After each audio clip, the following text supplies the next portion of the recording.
Testing 1, 2, 3. Problem solved. You're the man. Can you hear the room? What'd you do? Yeah, Can you hear the room? yeah. You're the man. Thank you. Bye. Good job.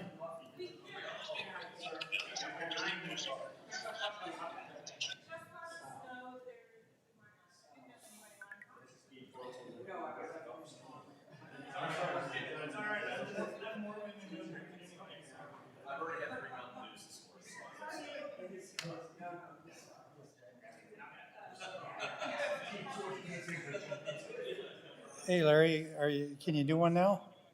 You heard me earlier? You don't hear me now, do you? Oh, you hear me better now. Okay, all right, thanks. Bye.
Good morning, Ms. Dingle. If you wouldn't mind saying a few words for a quick AV check. Yep, testing, 1, 2, 3, thanks. Perfect. Everything sounds good and looks good on your end.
Good morning, Ms. Napolitano.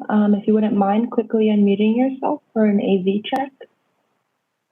How are you this morning? Doing well. Everything looks good and sounds good on your end, ma'am. You can feel free to mute yourself and we'll get started in just a few minutes here. Thank you. Hi, Debbie.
Thanks. Good morning, Ms. Brownlee. If you wouldn't mind saying a few words for a quick AV check. Good morning to you. Looking forward to the hearing. Thank you so much, ma'am. Everything looks good and sounds good on your end, and we'll get started in just a minute here. Terrific.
Thank you very much, and welcome to the Committee on Natural Resources. We'll come to order. Oh, we're going to wait a little while. Are we ready to start? Yeah. Starting the 30-second countdown now.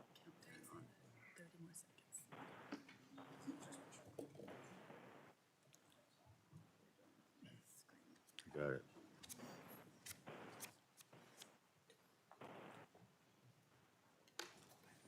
Fifteen seconds. 10, 9, 8, 7, 6, 5, 4, 3. Thank you very much, and good morning. The Committee on Natural Resources will come to order.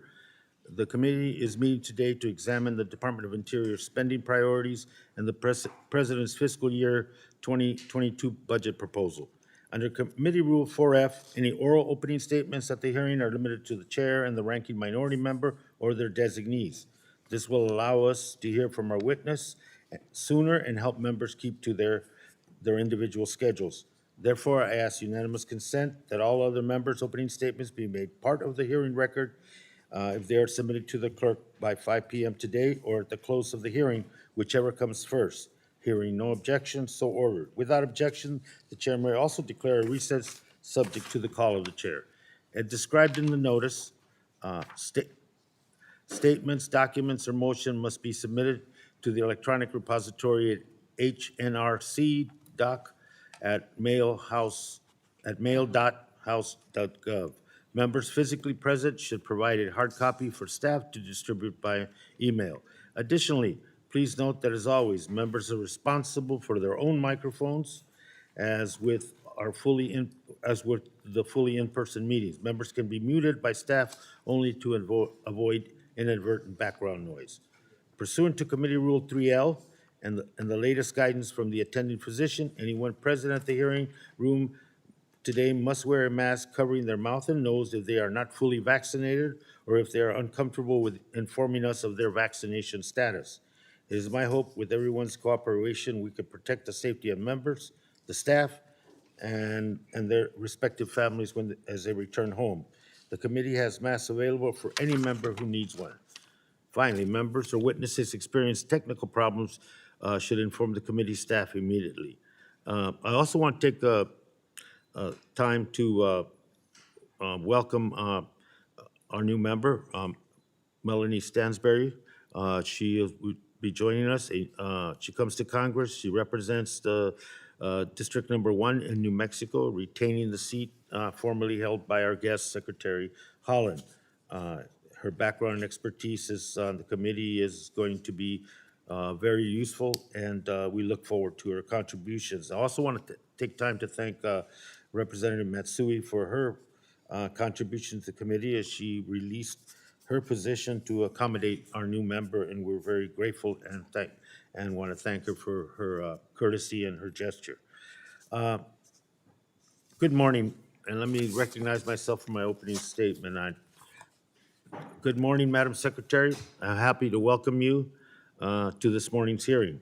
I want to thank you for wasting no time in improving our nation's conservation and Native American policies, which I'm sure we're going to hear more about today.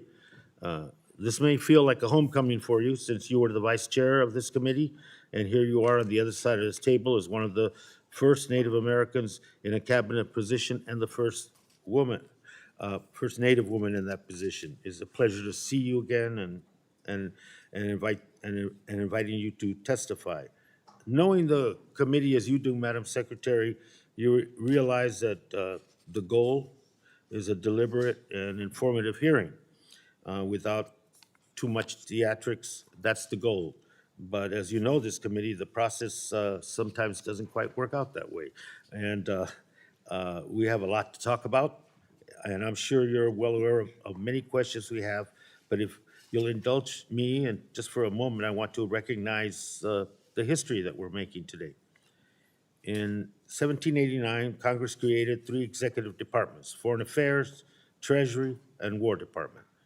Given our country's history and its early relationship with tribes and indigenous people, these issues were initially housed in the War Department because the United States viewed tribes and indigenous communities as pure adversaries.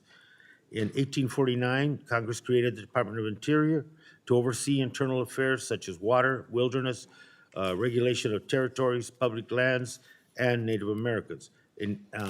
Since then, the Department of Interior has made contributions to our nation's history, but the intent of placing Indian affairs in the Department of Interior was to dismantle indigenous culture while re-educating Native Americans so they could become respectable citizens, quote unquote. Yet here we are, decades after inviting the first Native American woman elected to Congress and the first Native American cabinet member to hear about her plans for the Department of Interior. The historic significance of this moment should not be lost. A department that was once in charge of eradicating the indigenous culture of this country is finally being led by one. Secretary Haaland sits before us today despite the history of this department, and I welcome her to this hearing room with the utmost respect and appreciation for the work she has done and will continue to do for people. Today, we'll hear about the most significant issues facing our country, such as climate change, environmental justice, and polluter accountability. I supported Secretary Haaland's nomination because we need someone with her experience, her compassion, her intelligence, and fair-mindedness in charge of answering these questions. As I can say from personal experience, Secretary Haaland brings a new perspective to her work. The attributes that qualify her as Secretary of Interior, compassion, experience, intelligence, and fair-mindedness, is precisely what our country needs at this moment in time. And we welcome her leadership and look forward to that leadership. And with that, I'd like once again welcome you here, Secretary Haaland, back to this committee, and now recognize the ranking member, Mr. Westerman, for his opening comments. Sir? Thank you, Chairman Grijalva. It's indeed great to be here today. It's good to see you, not only to see you, but to see you in person and in 3D. This is a good day when we're finally back in the committee room. It feels more like what Congress should be, where we're looking across the dais at one another, where we're here in person to discuss important issues for the country. And I'm so thankful that we're able to be back here today. Thankful for the great work that our country did in coming up with vaccines and getting those vaccines available. Everybody has access to it. And hopefully this is just the beginning, that all of our hearings and especially our markups will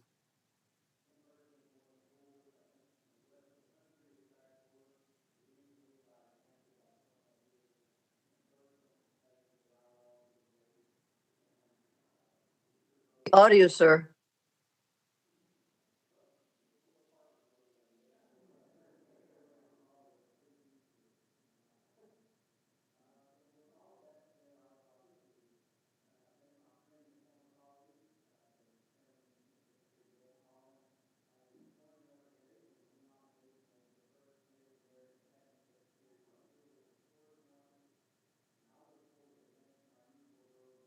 throughout your tenure.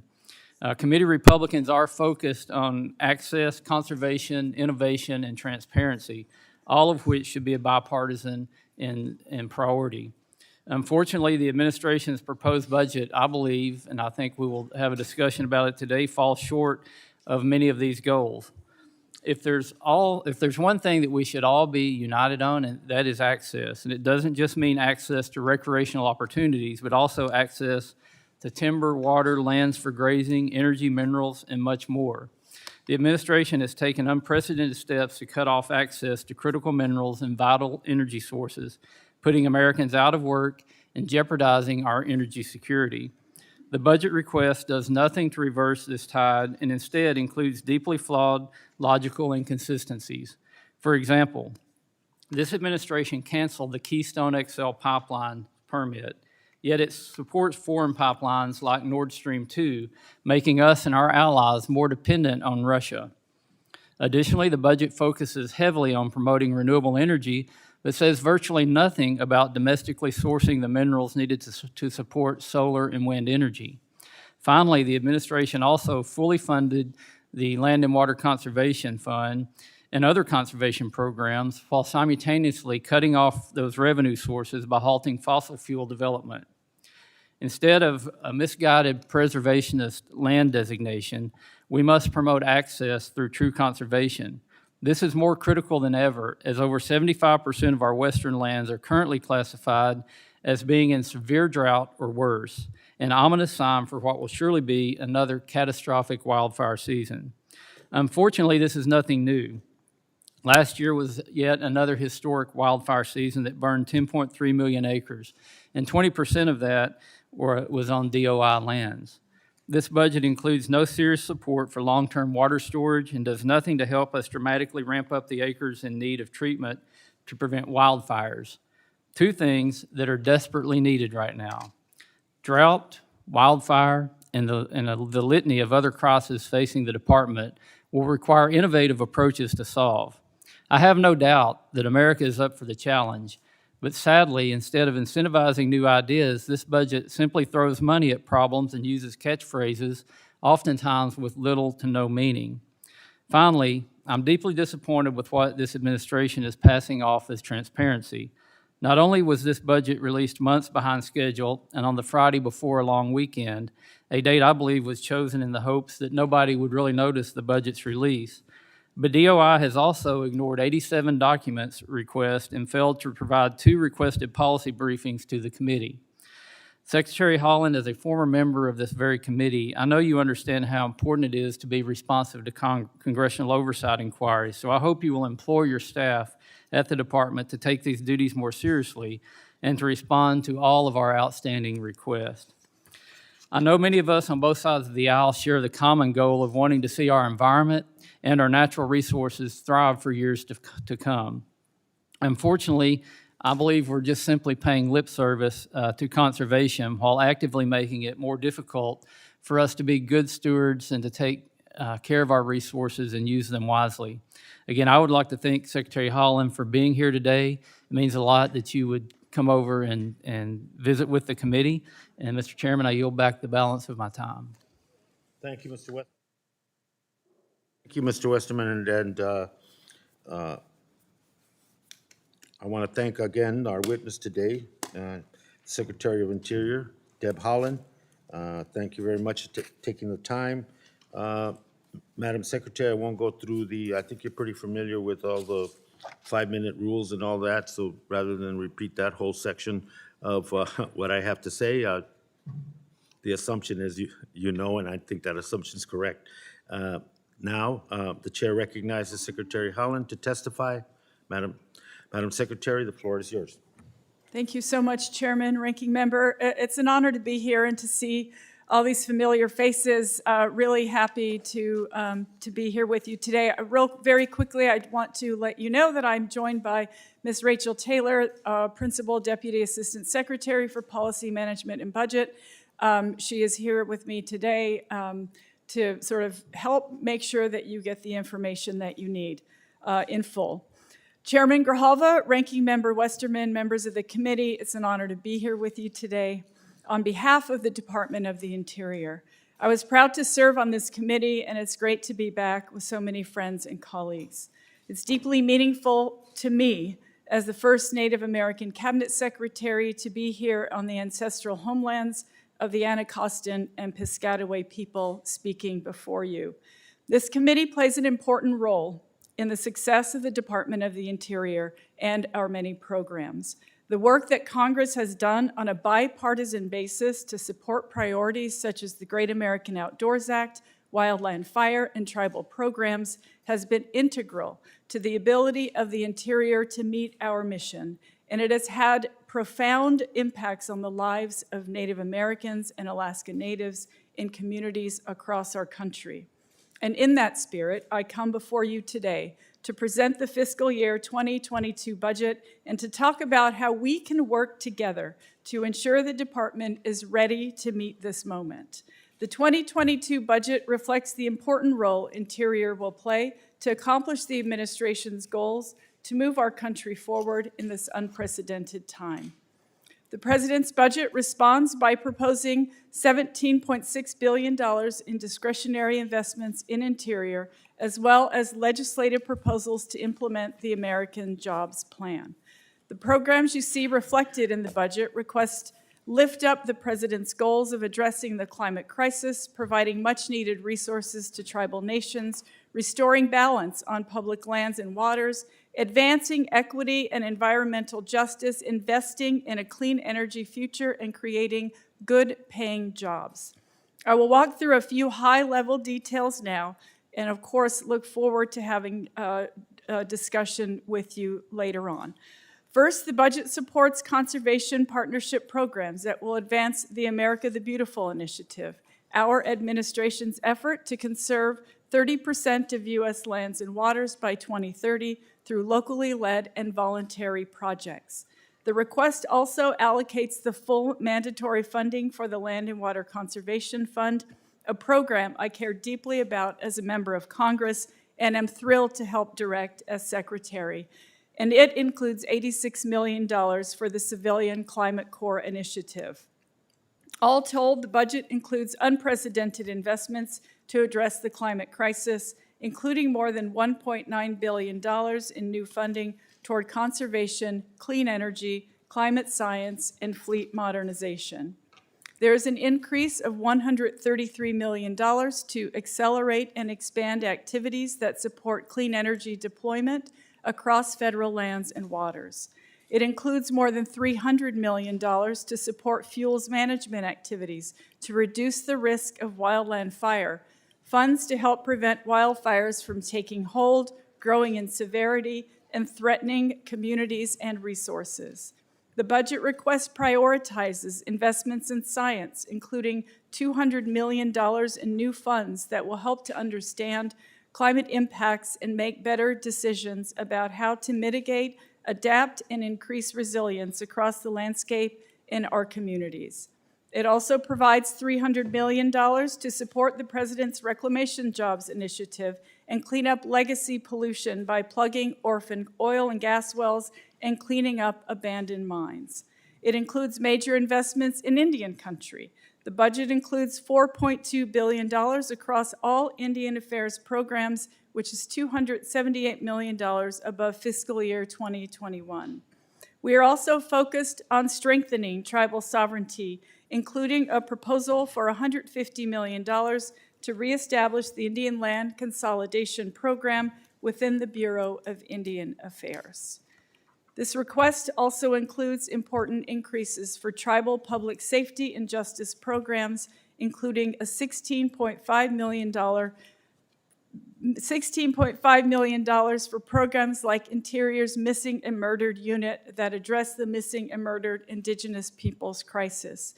We want to put the full weight of the federal government into investigating these cases and marshal law enforcement resources across the cabinet and throughout Indian country.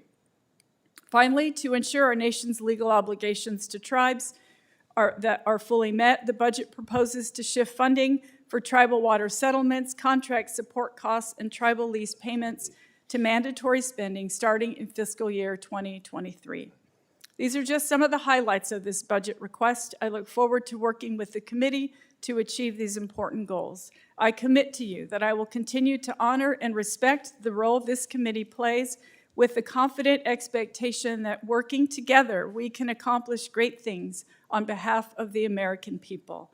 This concludes my opening remarks. Thank you again for having me, and I look forward to your questions. I yield, Chairman. Thank you very much. I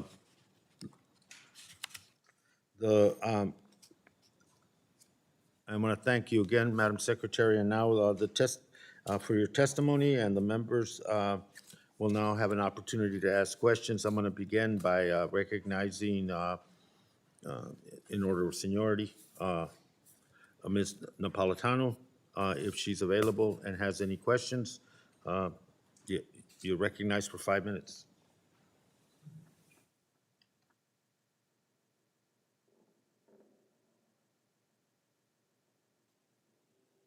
There we go.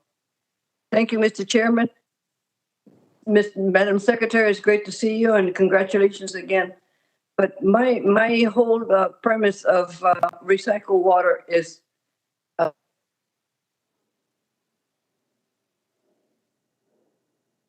we have a little 16 water recycling project. You go from 63 million to 4.5 million, and 60, and in the water smart 55 million to 15 million. Understand we have over 400, almost 500 million in line already approved projects to be approved, but to be funded. Somehow we are not looking at recycling as a way of combating drought. But in the West, even Arizona, New Mexico, California, Nevada are sadly in need of funds to be able to increase their water supply by recycling. It increased investment in 16 would advance dozens of water recycling projects. Like I said, they're already approved feasibility studies, simply waiting for federal funding for the share.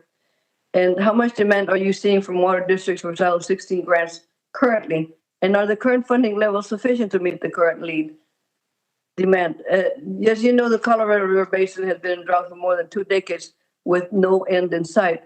The stakeholders are working to advance new drought-proof water supply to help respond to the challenges. It includes a proposal for a regional recycled water project led by Metropolitan Water District of Southern California in collaboration with other states that would generate enough water for 500,000 families.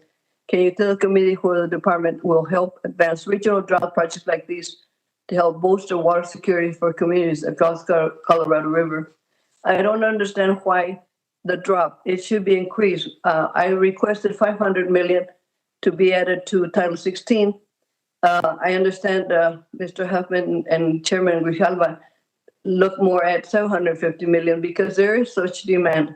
And there's a new move to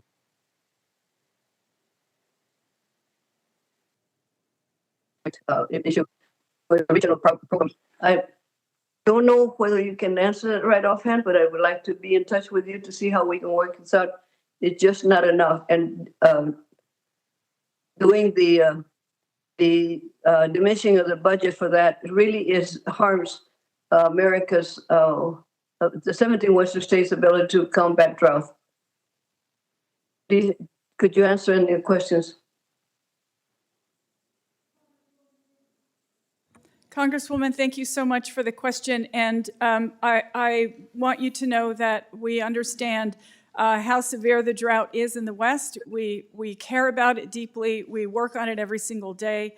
And the programs that we have in place, we absolutely want to support. We feel that there are many tools we can use, and we're going to do our best to use every single tool. I'd love to give Rachel an opportunity just to go into a few more details about Title 16 and the Water Smart program. Thank you. Thank you, Madam Secretary, and thank you, Congresswoman, for the question on this.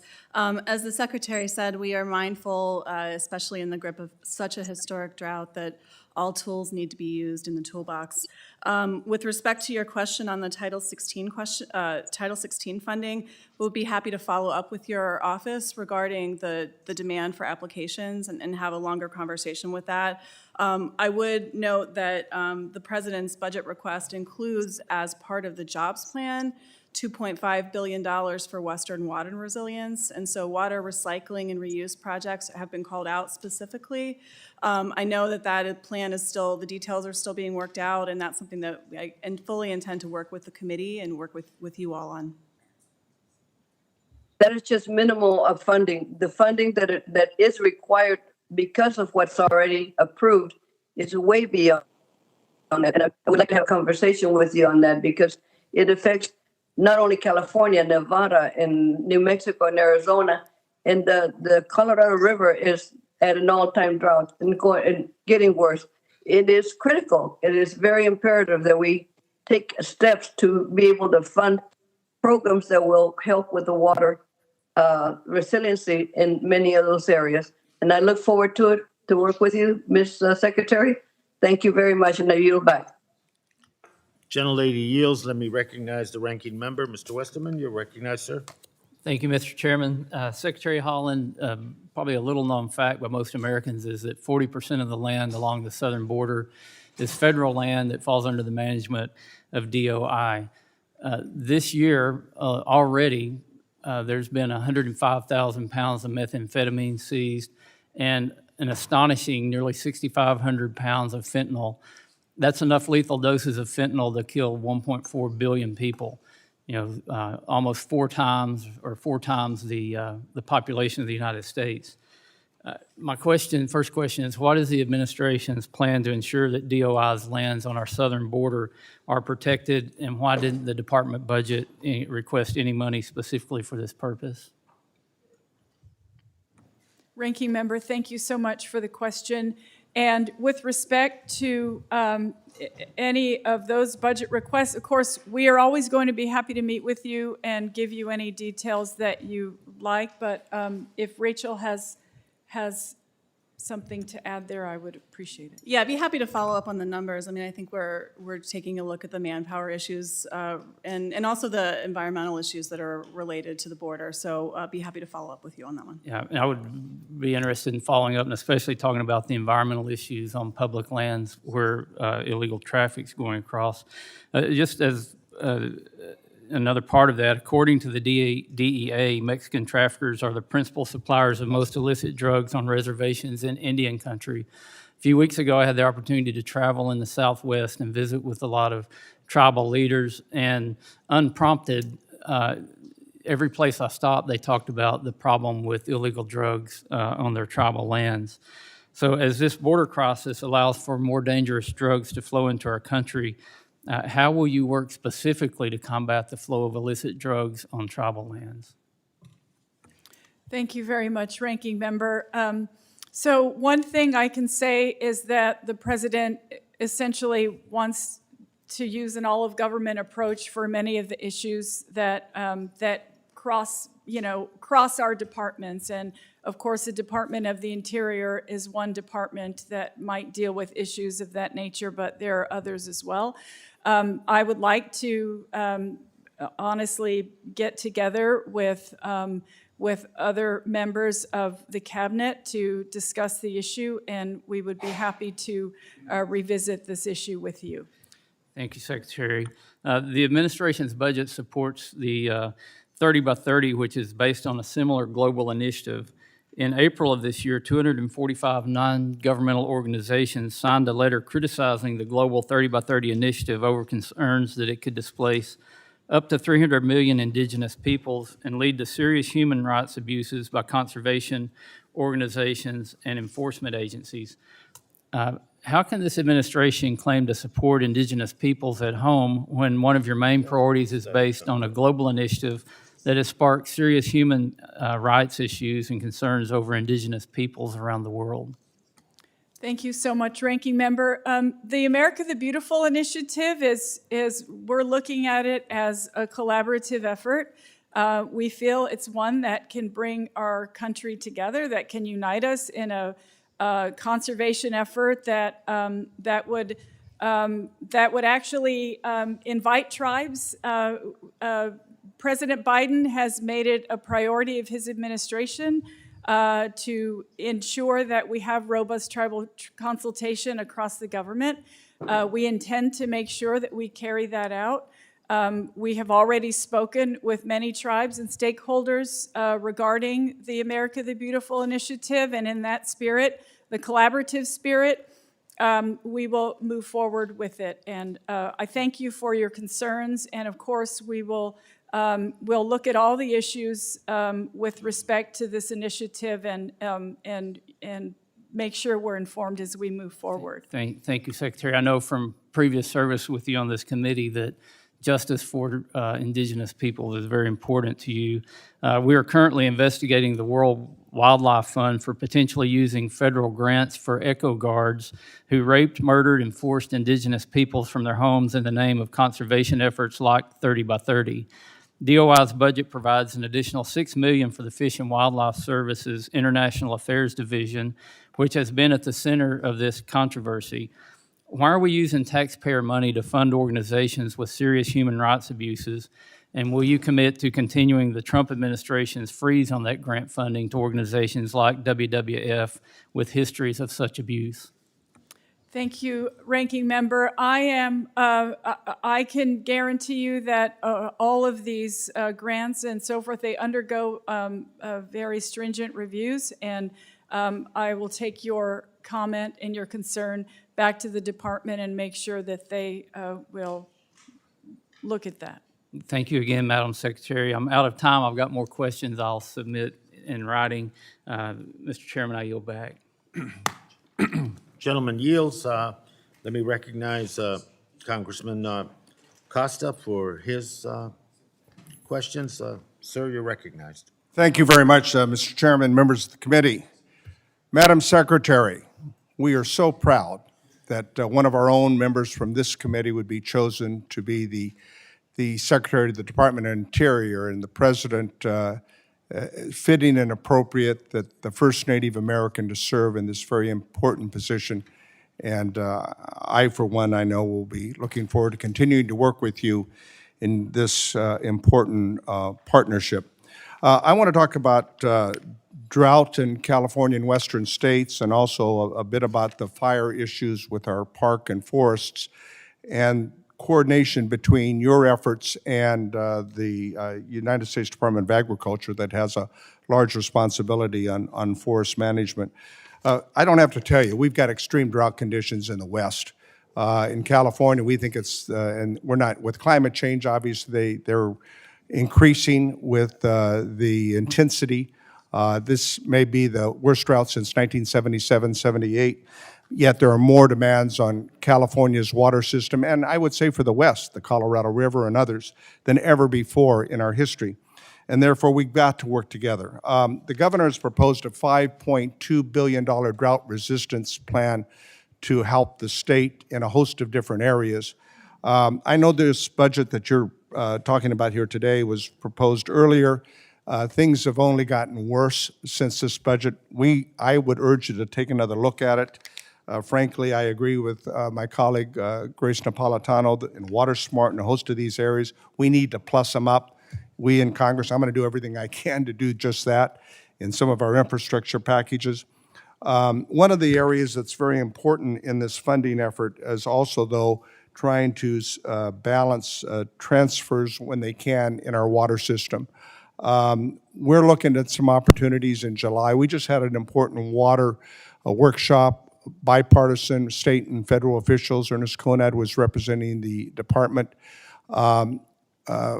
I asked you earlier, but I want you to urge every bit of creativity and thinking out of the box when we have a window of opportunities to transfer molecules of water that are so much needed.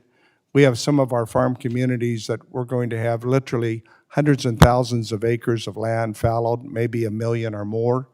That results in unemployment to farm communities and campesinos, farm workers, of 40 to 50% in the last severe drought we had in 2008 and 2010.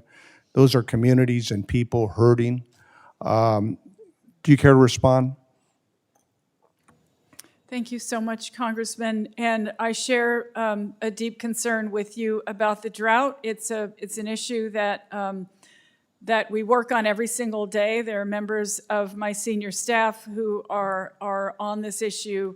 By the way, I'm glad that out. Tanya and Camilla, who have working relationships with all of us, have been now are part of your team, or will be.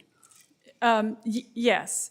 And so, I mean, I just want you to know that it's important to us. And we are taking, there again, an all-of-government approach to this issue.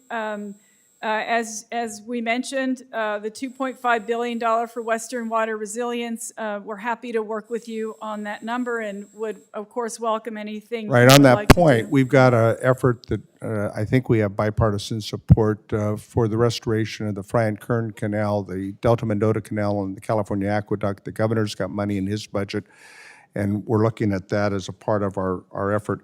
Dam safety is also a critical area, and I want to revisit that with you. Let me move quickly because time's elapsed here. I toured Yosemite National Park. I know you're plussing up our national park system, and I understand you've had conversations with Secretary Vilsack. But the horrific fires we've had in the West are so devastating in all of our districts.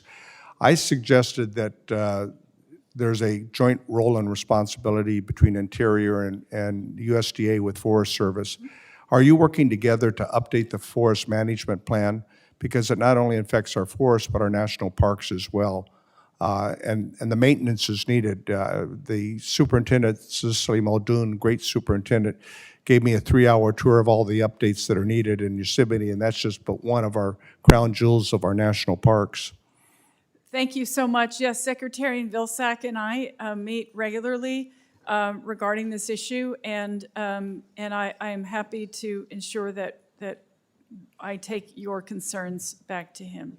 Or to be continued, run out of time, not questions, but we need to work together and look forward to doing just that. Thank you. Congressman, thank you. Gentleman yields, and I believe the Mr. Gomer is recognized for his time.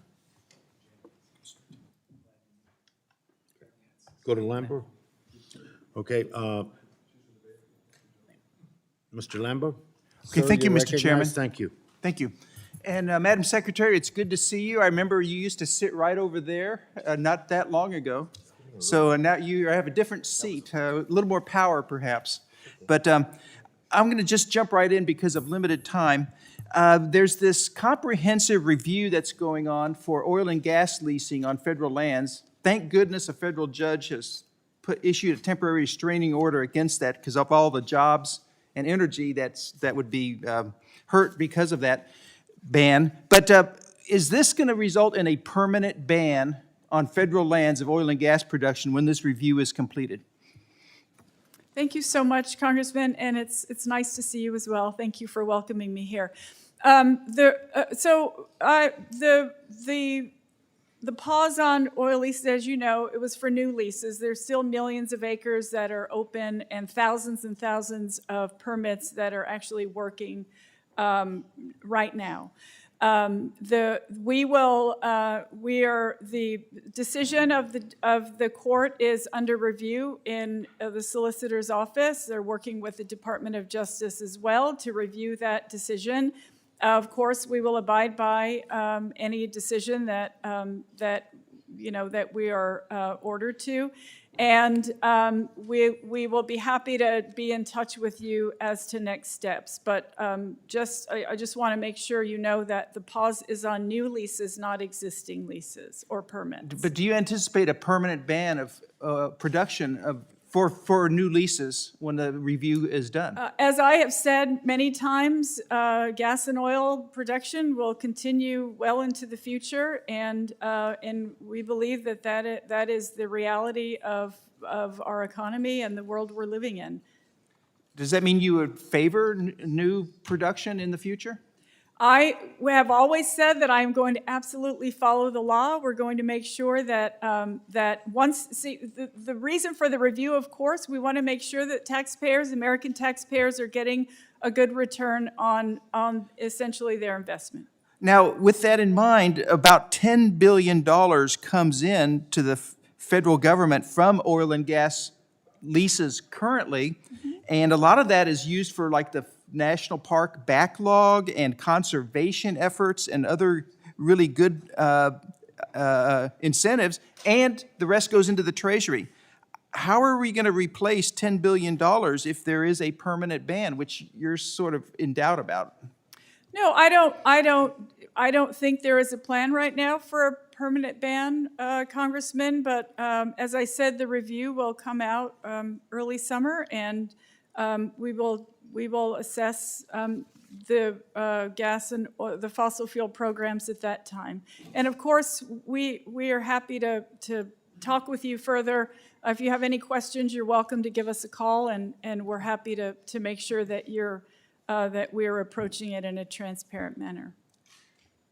Now, when it comes to mining, I'm really concerned because we need to have continued production of lithium and rare minerals in the future.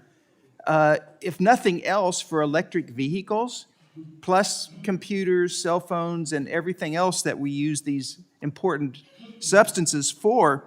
And yet mining has such a hard time getting established in the U.S. under current environmental and Department of Interior regulations. It takes 10 or 12 years to open a mine. So how can we meet the need for lithium and critical and rare earth minerals when it takes so long to do mining in the United States? Thank you for the question, Congressman. And yes, we understand that critical minerals are important to the future of our technology, and President Biden, of course, believes in energy independence.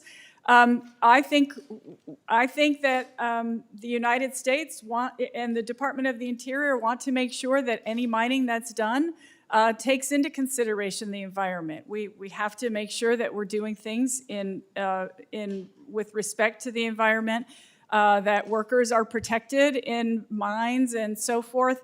And so I am fortunate to work alongside a tremendous number of USGS scientists who understand this issue very well. Okay, thank you for your answer. Let me just conclude by saying I hope we don't have to rely on other countries like China that have horrible environmental policies. They're dirty, they pollute. Let's have some U.S. production, and we can't just rely on recycling. Thank you, Mr. Chairman. I yield back. Gentleman yields. Let me recognize Representative Sablan. Sir, you're recognized. Thank you very much, Mr. Chairman. Madam Secretary, welcome back to the House, and congratulations on your being selected and confirmed as Secretary of Interior. Thank you also for your public support of UNDRIP, the United Nations Declaration on Rights of Indigenous People. That was awesome. And also, Madam Secretary, I'd like to work with you since your department, your Office of Insular Affairs, is sort of supposed to be our greatest advocacy in the administration for the insular areas, the territories like my district, the Northern Marianas. And Madam Secretary, as you know, responding to climate change is a priority of this committee, and is especially important to my constituents in the Northern Mariana Islands who are on the front line of the negative impacts of climate change.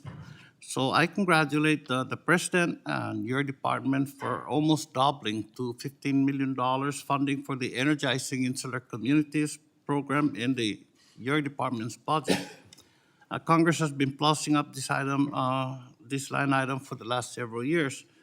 I am not convinced the department has been using this money as effectively as it could, however. In 2014, former Congressman Donna Christensen's legislation mandating the Interior create energy action plans for all the insular areas was enacted, Public Law 113-235. But the department has not used the Energizing Insular Communities funding to implement that law. There are supposed to be energy action plans for each insular area and to reduce reliance on imported fossil fuels, develop domestic sources like wind and solar, which we have in abundance, and to improve the efficiency of the infrastructure. The plans are supposed to include both engineering and financing guidelines for implementing and sustaining these improvements, and a timeline for putting the plans to work with specific project milestones. And lastly, and this is particularly important, Madam Secretary, this is not work that the Interior Department throws to the insular governments that says, good luck, it's up to you. No, this is work that the Interior Department is supposed to lead federal agencies in getting done. Obviously, we'll have to work with its insular government, but the law puts the burden on the Department of Interior. Now, I'm very heartened to see that President Biden seems serious about the Energizing Insular Communities program and is doubling funding for that. So, Madam Secretary, if I may ask, may I have your commitment to implement Public Law 113-235 and create these energy action plans for each insular area? Mr. Sablan, thank you so much for the question, and I want you to know that that your community is extremely important to me and to all of us, and I am absolutely going to take all of your concerns and comments back to the office. I know you must know Nick Pula quite well. I will make sure that he knows and understands we're going to make sure that we're moving this forward, and I thank you for the question.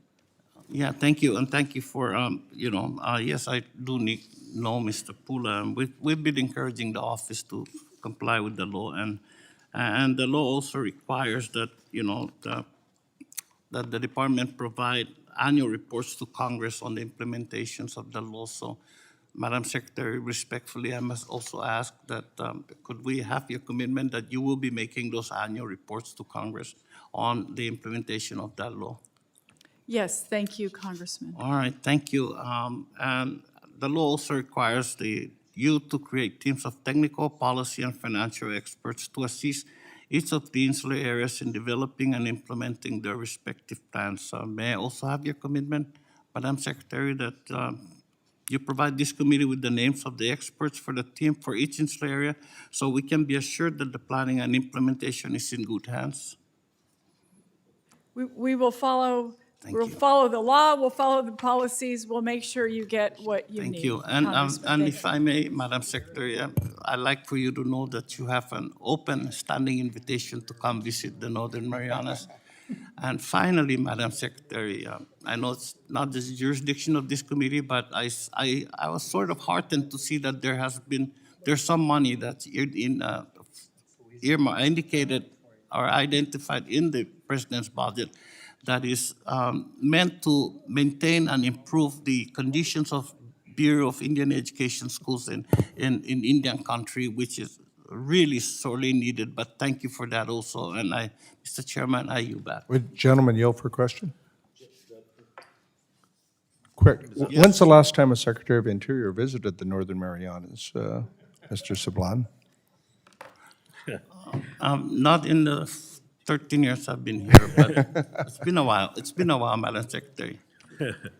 With that, gentleman yields, and I believe Mr. McClintock is, sir, you're recognized. Thank you, Mr. Chairman. Madam Secretary, after considering some 6,500 public comments, the Trump administration issued a final supplemental environmental impact statement to raise Shasta Dam by 18.5 feet. This long overdue proposal would store enough water to support more than 3 million Californians annually, allowing for storage in wet years so that we have it in dry ones like the one we're currently suffering. Would you commit to moving forward with the Shasta Dam raise? Thank you very much. I will have to take that question back to the department, and my staff will be in touch with you and your office, sir. As you know, it is desperately needed. We had record rainfall a few years ago, and we had to open the dams and release that water because we had no place to store it. The Shasta was designed to be 800 feet of elevation. It's currently 600 feet. So this raise is about 700,000 acre feet of water, and it's been languishing for many, many decades now. In fact, your budget request includes no funding for new water storage capacity, despite the severe drought conditions that we're suffering in the West. I wonder, how can the administration expect to address our Western water crisis without proposing any funding for long-term water storage? Congressman, thank you so much.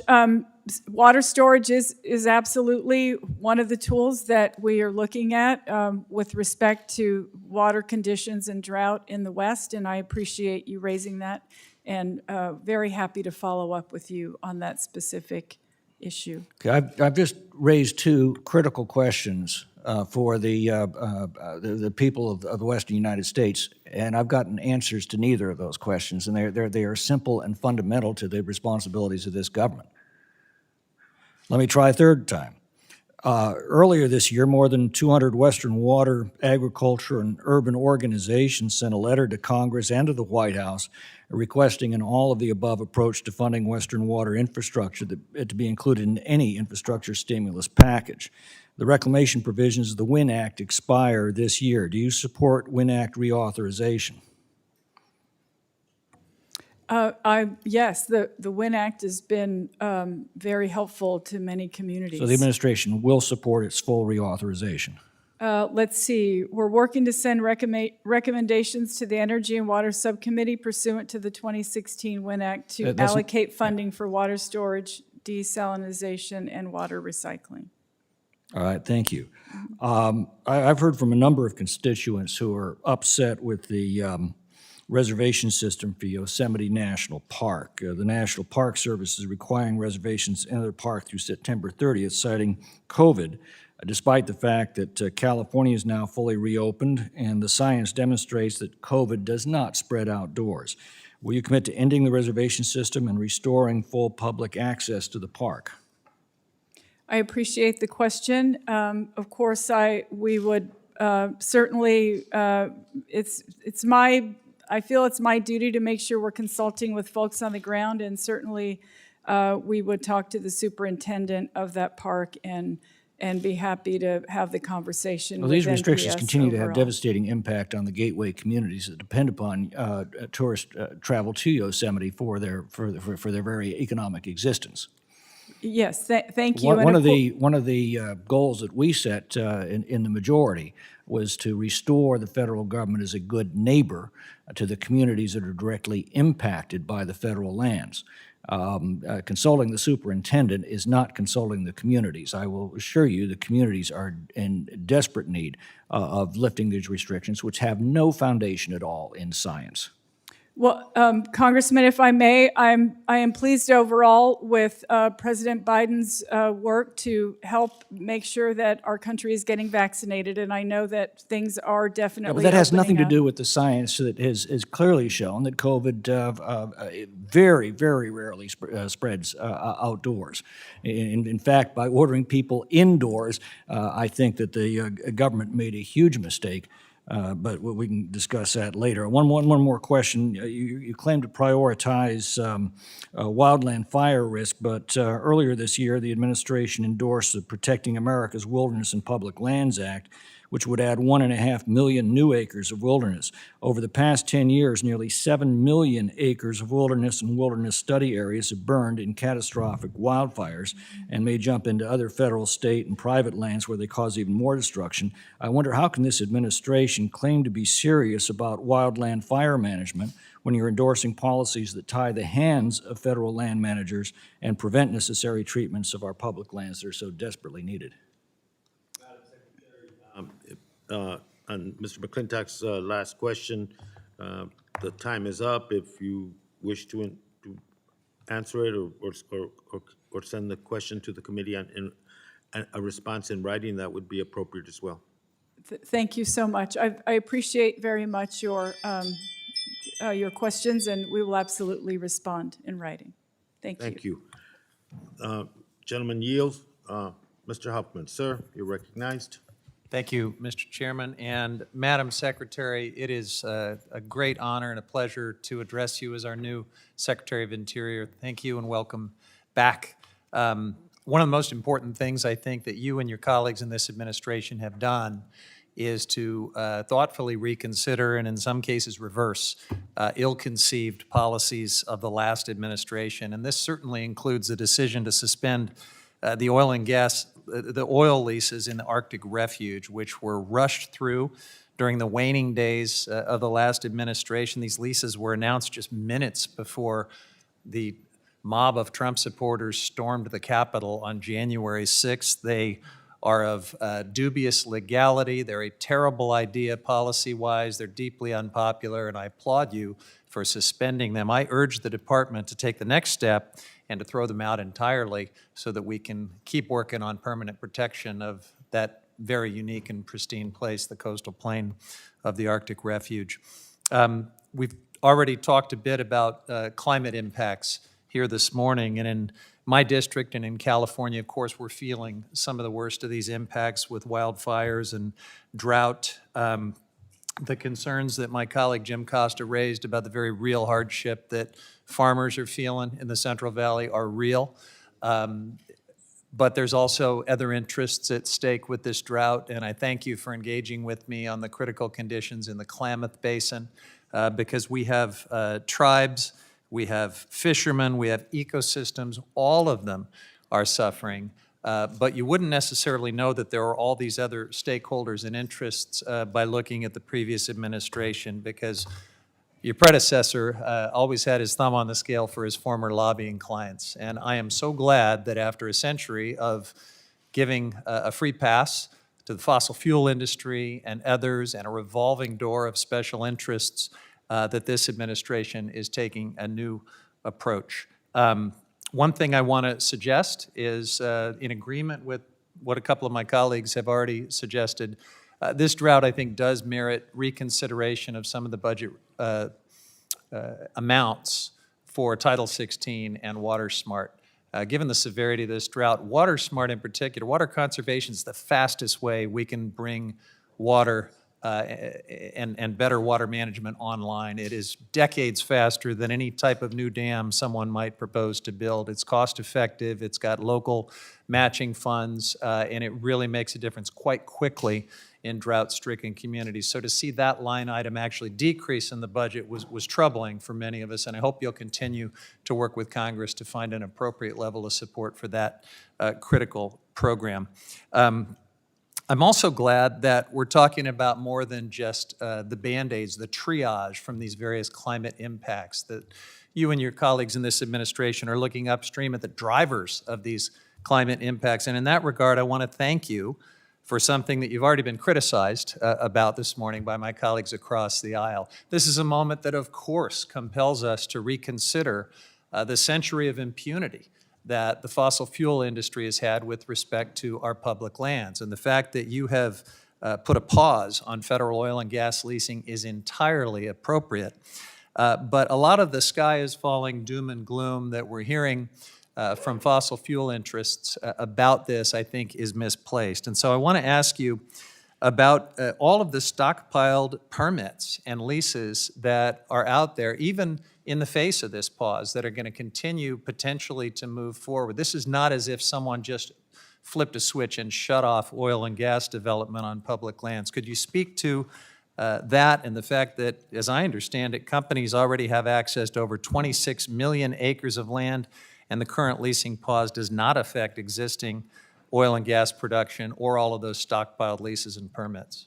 Thank you, Congressman. And yes, there is a large millions of acres of leased land. Also, over 8,000 approved drilling permits currently that are waiting to be used.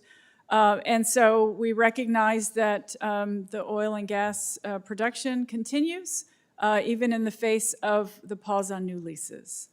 I appreciate that. I understand that a judge has put a temporary pause on that moratorium, and in light of that and just the disruption that nationwide injunctions have when people do this kind of forum shopping and manage to secure a nationwide injunction, I want to urge you to communicate to President Biden the necessity of declaring a climate emergency, which would bolster his authority in the face of those type of legal challenges, and I think is entirely appropriate if we're serious about this crisis. And of course, I invite you to come and visit my district, where we need to talk about many natural resource issues, but I also am glad that you brought up the issue of missing and murdered Indigenous women, because it's an acute issue in my district, and we'd love the chance to host you and talk about that. Thank you, Madam Secretary, and I yield back. Thank you. Thank you.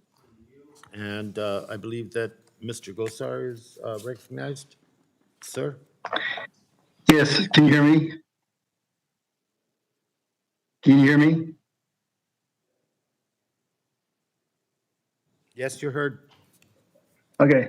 Thank you, Mr. Chairman and Madam Secretary. Welcome back to the committee.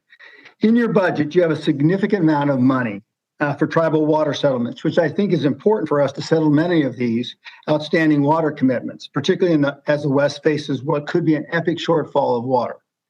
The tragic closing of a Navajo generating station in northern Arizona has deeply hurt the region and the people that depended on the revenues for this decision. One challenging decision we will have to have from this event is the redesignation of water left behind with the closure of NGS. The NGS closure leaves behind the potential redesignation of 34,100 acre-feet of water, more than 11 billion gallons, for other uses each year from the Colorado River. This water is an opportunity for the region to both settle old tribal water agreements, but also create new opportunities in the region. While Arizona is entitled to use this portion of the Colorado River's flow, it is important that we work to keep the water in the region to ensure that we have job creation and settle other challenges to the river. It is unfortunate that this decision will have to come at a time when the Colorado River is in such deep drought conditions. However, you are still facing this challenge. While I know that you will receive significant pressure from the environmental groups to return the water to the river flow, or for other entities who think they can take this water from Arizona for their own use, I hope that you will work with me and the delegation to ensure that the water stays in Arizona and in the region to solve the problems, and to coordinate with the EPA to solve the subsurface cleaning up of the area. Madam Secretary, would you commit to working with us to keep the water from NGS in the northern Arizona region to solve local community and regional problems, settle historic tribal water needs, and to ensure that the damage done by the closure of NGS is mitigated by keeping the water in the region? I appreciate the question very much, Congressman, and it's nice to see you as well. We're happy to work with you, and happy to have our office reach out to your office and make sure that we are speaking on this issue. And I appreciate knowing your position on it. Thank you, Madam Secretary. Now, I'd like to turn to another issue facing the Navajo Nation. As we heard at our hearing last week, the Navajo Nation is in the process of moving to advance the development of significant helium resources on the Navajo Nation. As you know, the Bureau of Land Management, as directed by Congress, is closing the National Helium Reserve this year and preparing to sell off that asset. This closure means our nation will need more helium resources, especially considering that our helium is on our national critical minerals list. One area that will be critical is a critical challenge is the importance of the nation being able to move forward with their development in a timely fashion. As you know, drilling permits processed by the BLM and the Bureau of Indian Affairs are not often processed in a timely fashion and often can create conflicts between the two agencies. However, this development by the nation will be more successful if they can proceed in a timely manner to correspond with the new market opportunities created by the closure of the BLM reserve and to get that project up and running effectively.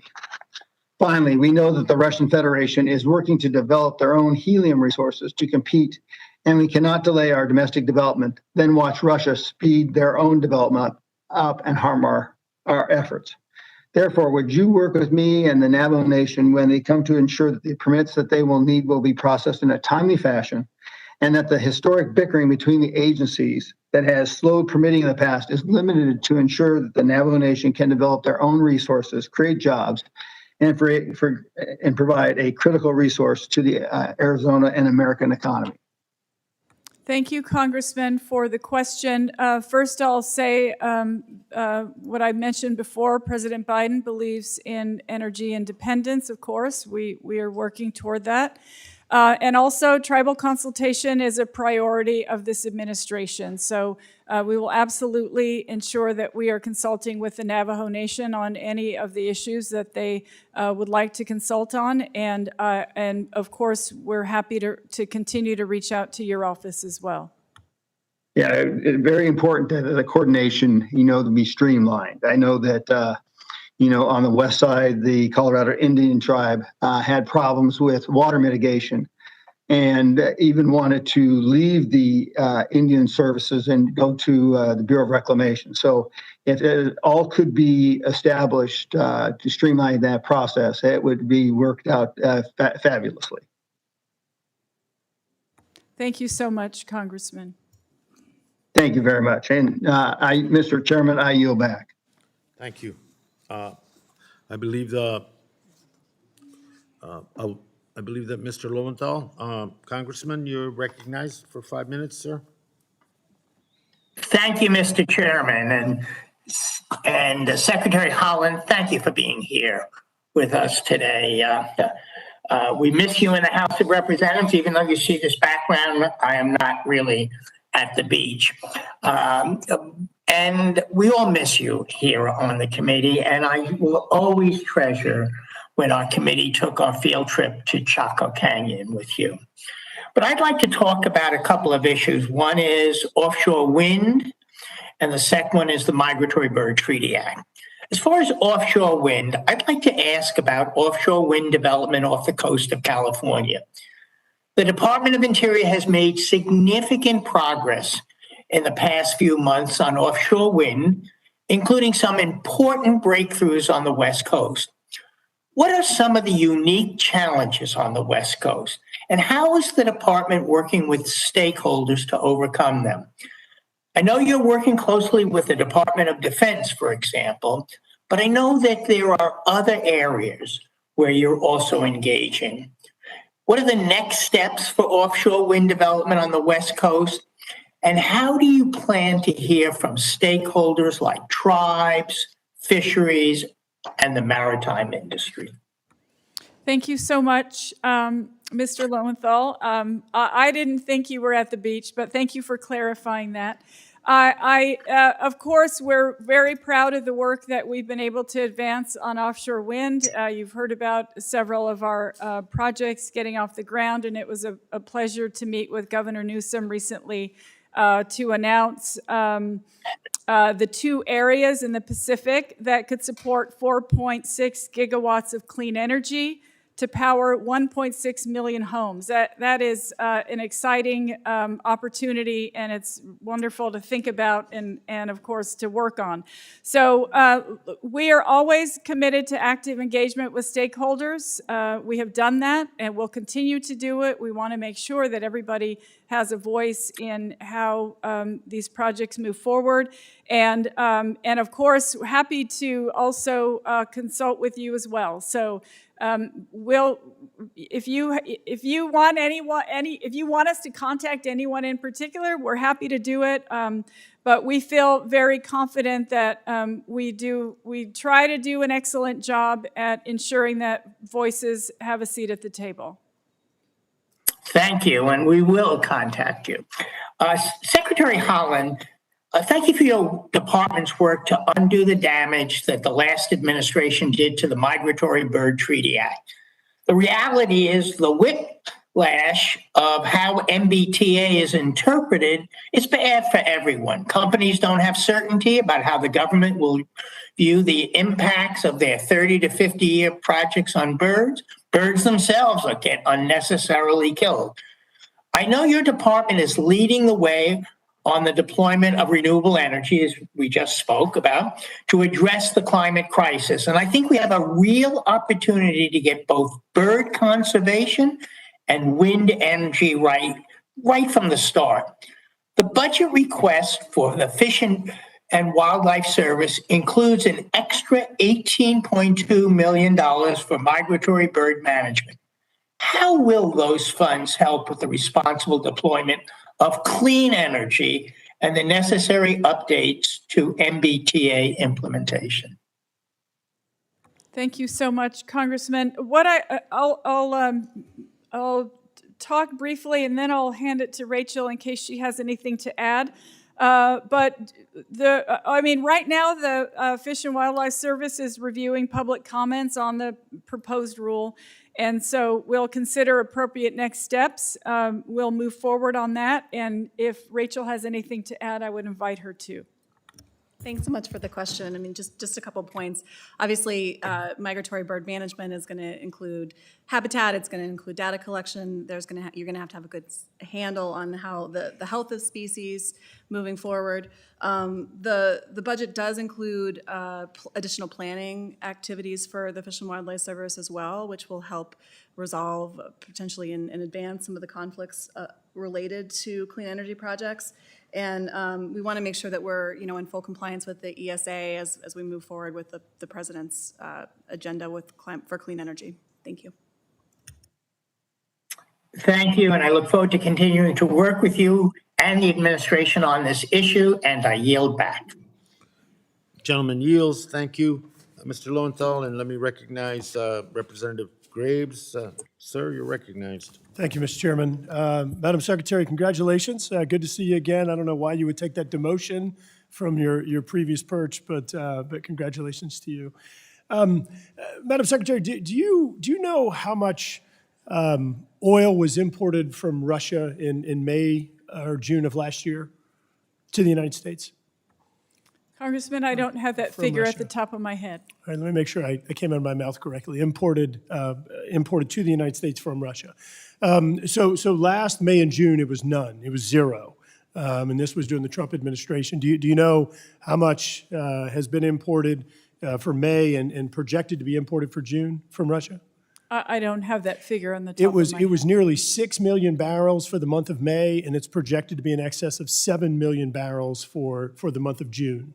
Russian oil imported to the United States, and this is under the Biden administration compared to Trump administration. It's very baffling to me to see how we're seeing shutdowns, moratoriums, whatever pauses, whatever term you want to use, for production in the United States whenever it does have a big impact on jobs, economy, and we're increasing our reliance upon economies that I wouldn't consider to be friendly. We're also effectively facilitating the construction of the Nord Stream 2 pipeline, expanding markets for Russian oil by withdrawing the sanctions, President Biden's withdrawal of sanctions on Russian intelligence operatives that are building the Nord Stream 2 pipeline, so very concerning. But I think you probably know where I'm going to go with my question now, and I want to follow up on Mr. Lamborn's question, and as well as Mr. Huffman's. As you know, there was a court case, and I believe it was June 15th. The judge found that he effectively withdrew the pause on, or the moratorium on oil and gas production. I want to understand, and today is June 23rd. This was a 44-page decision was issued on the 15th. I heard you say in response to Mr. Lambert, as well as verifying Mr. Huffman's comment, that there still is a pause in place, but to me that seems inconsistent with what the judge ordered. So I just want to better understand the current status within the Department of Interior. Is there a pause right now, or is there not? We are going to follow the decision of the court, and currently the decision is being reviewed by our solicitors department and our department and the Department of Justice, and we're going to abide by that decision. Has anything changed within the department from when that judge issued the decision to today? Are you beginning to move forward on what is it, 257, lease sale 257? Have you published in the Federal Register? No, we have not, to my knowledge, published in the Federal So what's Register. changed since the decision was made? What has changed? Well, that we're reviewing the decision. We're reviewing the judge's But it's decision. 44 pages. I mean, it's not, you have a whole legal team, you have you. a solicitor's office, you have some very talented people, and it's 44 pages. So I want to understand what's changed. The judge said you can't do that it's illegal. So I'm just trying to understand how things have changed.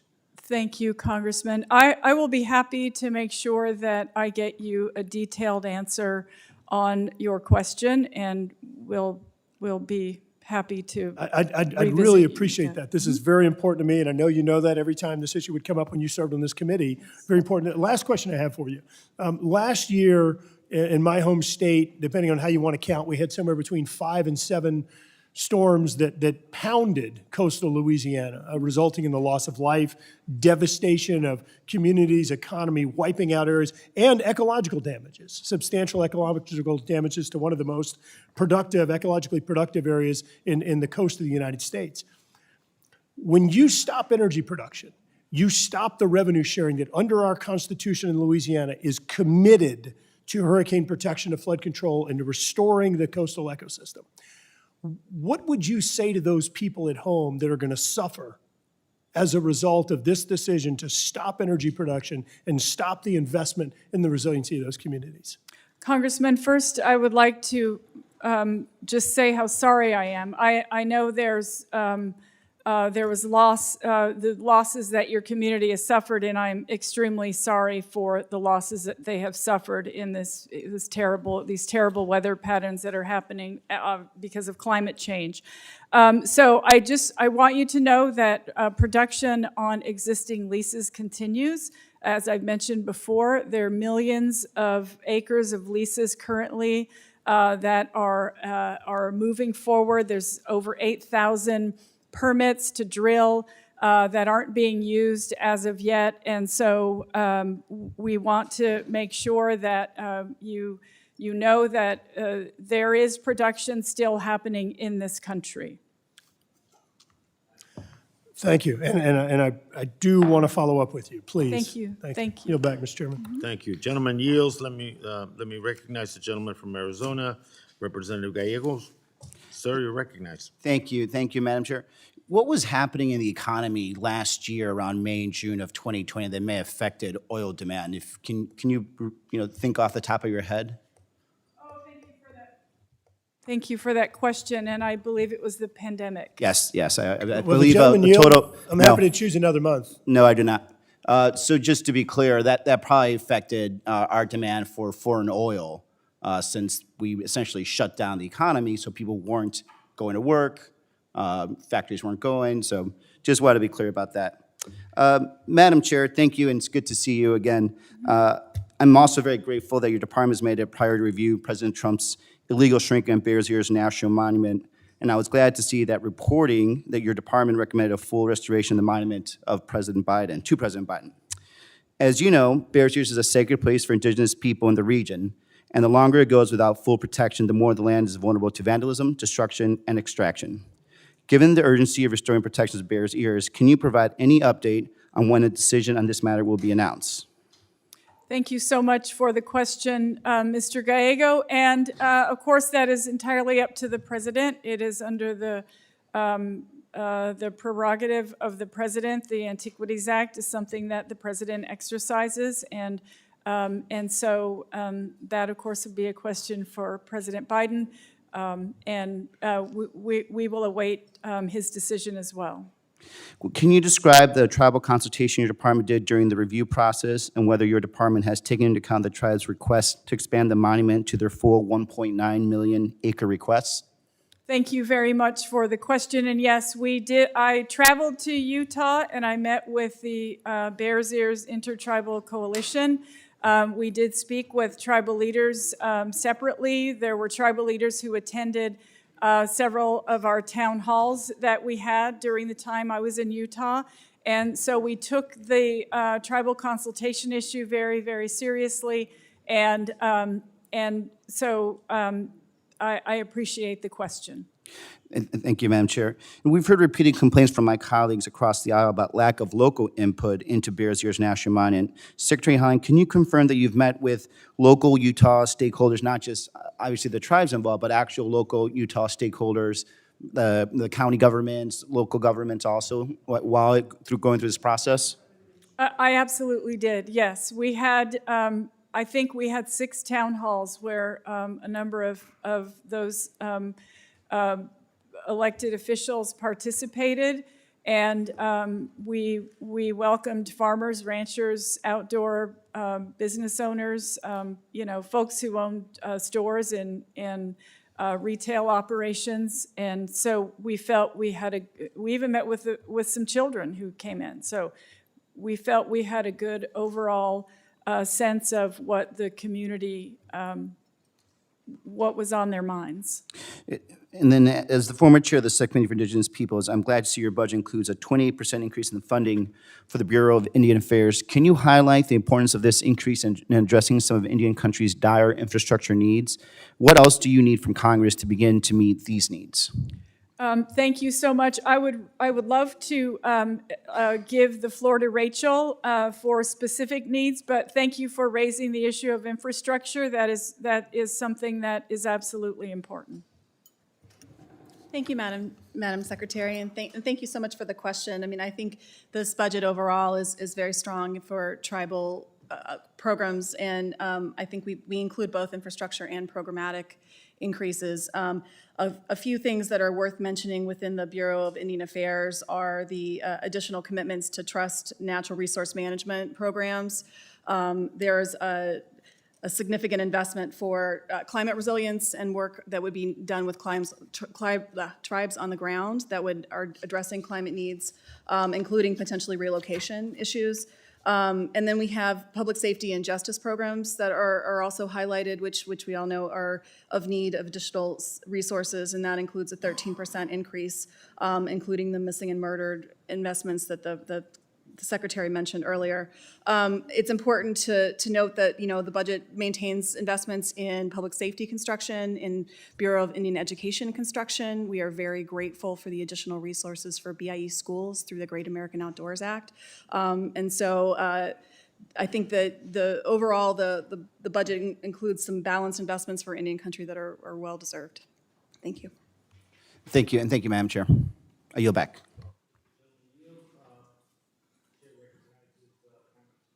Representative Heiss for your.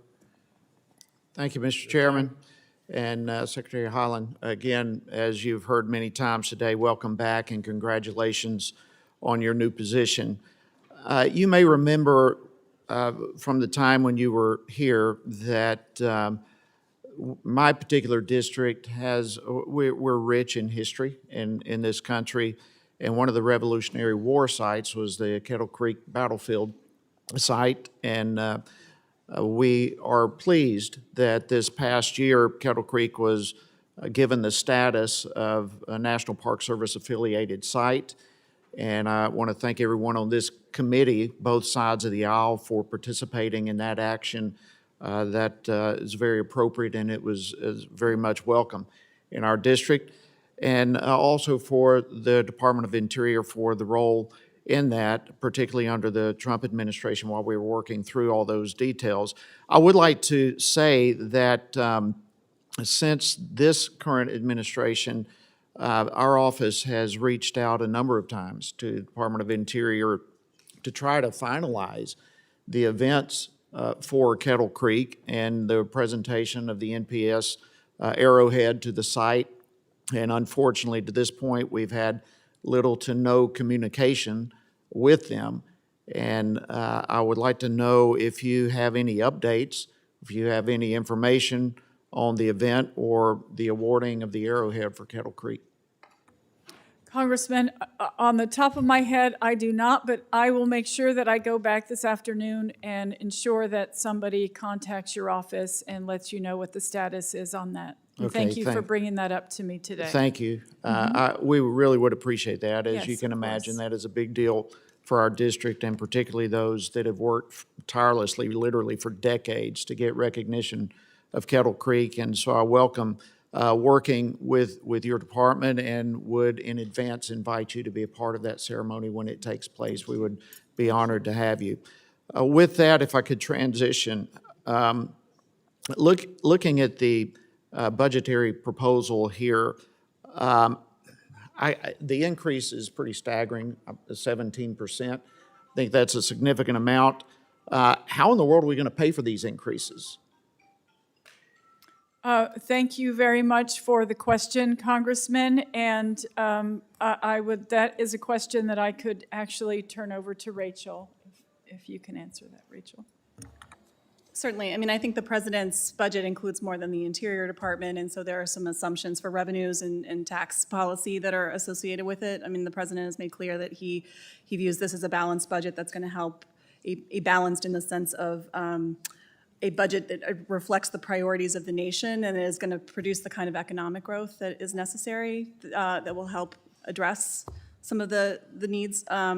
So I would say that, I would reflect you back to the bigger budget picture and realize that Interior is just a piece of that, and that we feel that these investments that the president has given us in his budget request are very vital to fulfilling the department's mission. Well, I understand that, but it doesn't really answer the question of how are we going to pay for any of this, be it the Department of Interior or the broader budget as a whole. And I know there have been proposed tax increases, which will weigh heavily on the American citizen, and I think this, it is only fair that the American people know what's coming and how these type of increases, be it with Interior or any other department, raising such budgets as what is being proposed, it's going to fall on the taxpayer. And we need an honest assessment of that. I would also bring up regarding the Interior portion here, it seems to me that the National Park Service maintenance backlog is not addressed at all in this. I can't find it. Or forest management, as has already been brought up. What are the plans to address those issues? Thanks for the question. I can take on two pieces of that. With respect to the forest management and the fuels reduction budget, the budget actually does include some increased funding. We have with the interior bureaus, we have a $100 million investment that includes forest health programs, fuels management, and burned area restoration that would address some of the treatments that you're describing. And then with respect to the maintenance backlog, the budget does include a 13% increase for the National Park Service overall. We're sustaining investments and drawing on the Great American Outdoors Act that this committee supported, so which has become vital for the department. We have about $1.6 billion across the department that's going to address the deferred maintenance backlog that you mentioned, and is going to make the investments that are going to help us get ahead of that issue in a better way. Thank you. Gentleman yields. Let me recognize Representative Neguse. Sir, you're recognized. Thank you, Mr. Chairman.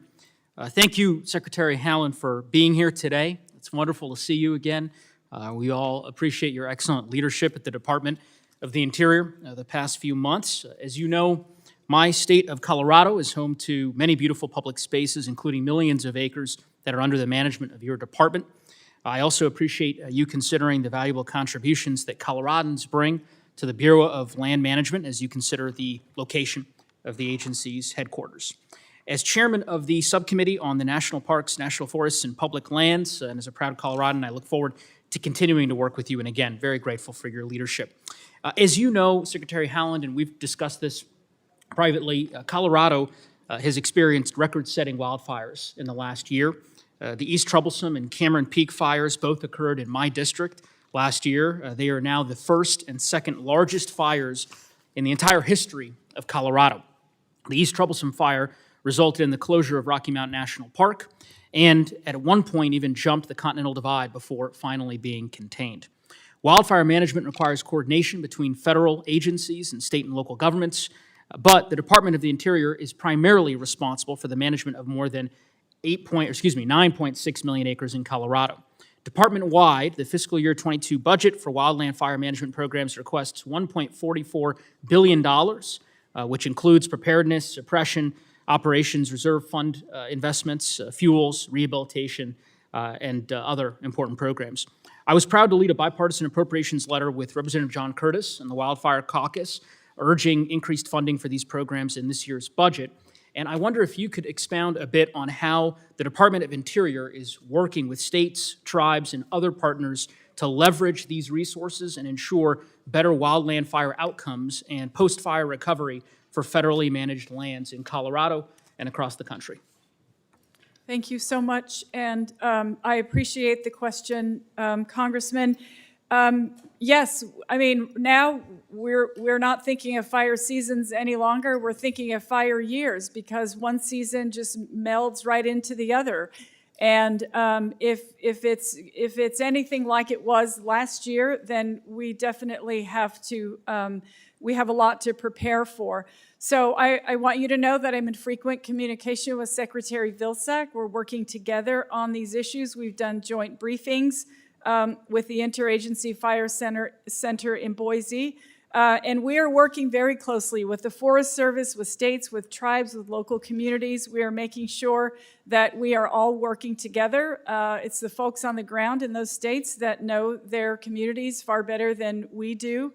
We're also working hard to ensure that we are hiring more folks who can be on the front lines. And so we're actively supporting wildfire incidents management teams across several geographic areas.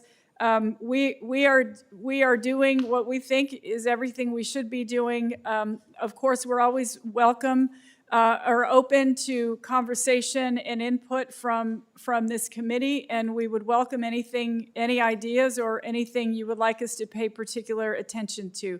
But we feel very good about the communications that we're having across the board with those communities.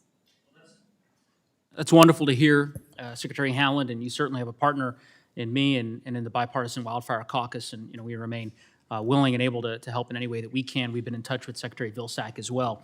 In the final minute that I have, I wanted to just briefly touch on another topic that I know you care deeply about, as does President Biden, which is the Climate Conservation Corps, the proposal that he has announced within the American Jobs Act, which, of course, we are very excited about here on Capitol Hill. There's momentum building regarding his plan. We've proposed a similar plan, Civilian Climate Corps proposal for $10 billion of investment to do reforestation and other important critical work on our public lands. And I guess wonder if you might, consistent with the broader subject matter that we've been discussing, touch on whether or not restoring natural fire regimes and conditions as well as post-fire recovery could be the type of activity or activities rather that the CCC would participate in if we can get this fully funded here on Capitol Hill. I appreciate that, and yes, that's one of the initiatives that I'm super excited about. I think it would be a wonderful opportunity to bring folks in as their opportunity to perhaps start a career in conservation. And as I said, we're open to ideas and certainly want to keep these conversations going. I know you are extremely passionate about this issue, and so we'd welcome your input into the ideas that you have. But of course, initially we're thinking these folks are going to restore wetlands on our coastal areas. They're going to remove invasive species. Fuel reduction in forests and so forth. But of course, I think the list can go on. Thank you, Madam Secretary. We look forward to welcoming you to Colorado. With that, I yield back, Mr. Chairman. Thank you. Gentleman yields. Representative Radwagen, you're recognized for 5 minutes. Thank you, Chairman Grijalva and Ranking Member Westerman, for holding this hearing today. And thank you, Secretary Haaland, for your testimony. It's good to see you all again in person, and I thank the chairman and ranking member for working to get us back here on the dais safely. We aren't at 100% yet, but we can see the light at the end of the tunnel. And I encourage the American people to take note of their example. If you haven't yet, please get vaccinated and encourage those around you to do the same so we can all enjoy each other's company once again. Before I get into my questions, I also want to thank Secretary Haaland and the administration for including a level funding request for the American Samoa Operations account with OIA. There's been a knee-jerk tendency for the budgeters over the years to include the account in across-the-board cuts, and it remained stagnant through decades of inflation until recently. So I appreciate that you've acknowledged the importance of this account by not touching it. That said, the recent pandemic has highlighted weaknesses in our health infrastructure, and I have a request with the appropriations to not just maintain funding, but to increase the account for development and planning for a desperately needed new hospital. At an Indigenous Peoples Subcommittee hearing last week, we received testimony from several witnesses, including Chairman Ned Norris of the Tohono O'odham Nation, about the state of their healthcare infrastructure, and their descriptions could just as easily apply to the territories as to Indian country. Madam Secretary, I sincerely appreciate your dedication to Indian and insular healthcare issues, and I'll continue to rely on you to help address this problem. Both Congress and the administration need to approach this for both sides, and I look forward to working with you. Shifting gears a bit, not all tribal fee-to-trust applications are the same. Madam Secretary, how will you and your team prioritize and process discretionary fee-to-trust applications? And with what local consultation process will you conduct if there is neighboring tribe or local jurisdiction opposition? And for discretionary off-reservation fee-to-trust applications, will you commit to keeping the Indian Affairs Manual update signed by Assistant Secretary Sweeney last August, which memorialized multiple years of national policy memoranda? Thank you so much for the question, Mrs. Radwagen. And I appreciate the question. I want to let you know that I had a very nice conversation with Governor Limanu just last week, And so we're in close touch with the folks in your community and just appreciate the opportunity to support you and their mission.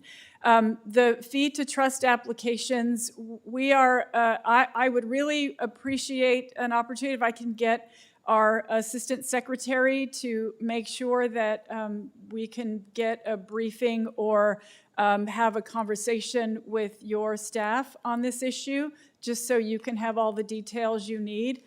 It's important to us. And of course, as I mentioned, tribal consultation is an absolute priority of President Biden's administration, and we are committed to that.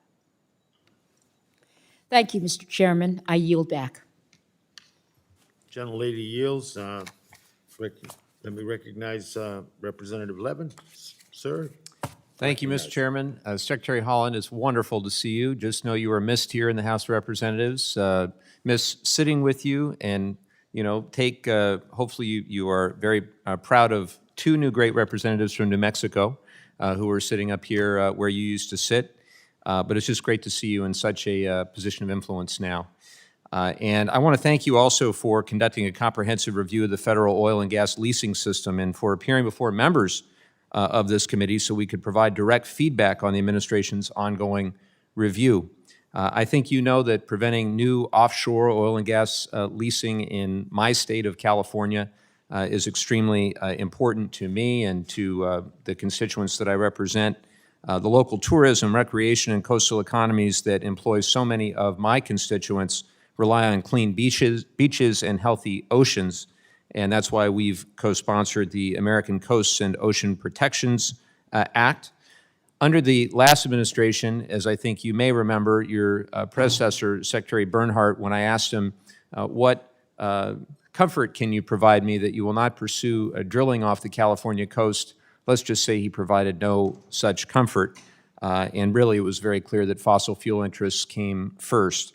And it's why we need Congress to permanently protect the Pacific from the dangers of new oil drilling. So, Secretary, I understand that the Bureau of Ocean Energy Management needs to develop a new 5-year leasing program by 2022. So I'll ask you a similar question to what I asked your predecessor. Can you commit here today that you will listen to my constituents in coastal Southern California before making any final decisions about new offshore drilling?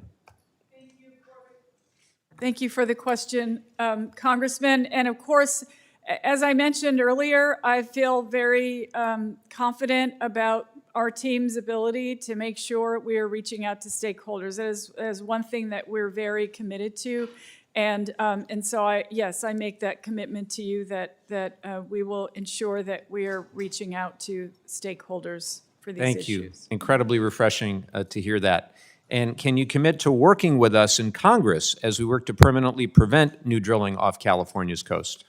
I'm always ready and willing to work with you, Congressman. Thank you so much. I want to turn to smart renewable energy development on public lands. I applaud the administration's desire to achieve 100% carbon pollution-free power on our grid by 2035, and certainly our public lands should be part of that solution. As I talk to some of those who are working on these projects for renewable energy generation on public lands, I've heard that costs like acreage rents often don't reflect fair market value. BLM in California recently adjusted rents in Riverside, San Bernardino, and San Diego counties, but I want to be sure that you're looking at this comprehensively. What action does the department plan to take to address the high costs of rents and fees for wind and solar projects on public lands? I would love to see if Rachel can answer that question, and of course, we're ready to provide any details on the record. Thank you so much. We'll look forward to following up. Finally, drought-prone communities that rely heavily on water imported from basins hundreds of miles away are working to enhance local supplies, including by investing in ocean desalination. I have the biggest desal plant in the Western Hemisphere in my district. The American Jobs Plan recognizes the Western drought crisis and the need to maximize the resilience of our land and water resources. Do you think that an infrastructure package should support a broad portfolio of water supply infrastructure projects, including local solutions like desalination, where appropriate? Thank you for the question, Congressman. And of course, I understand that that is an option. It's one of the tools, as I mentioned, and know that that could be a source of water for coastal communities. And also want to just mention that the American Jobs Plan includes Western water resiliency and desalination,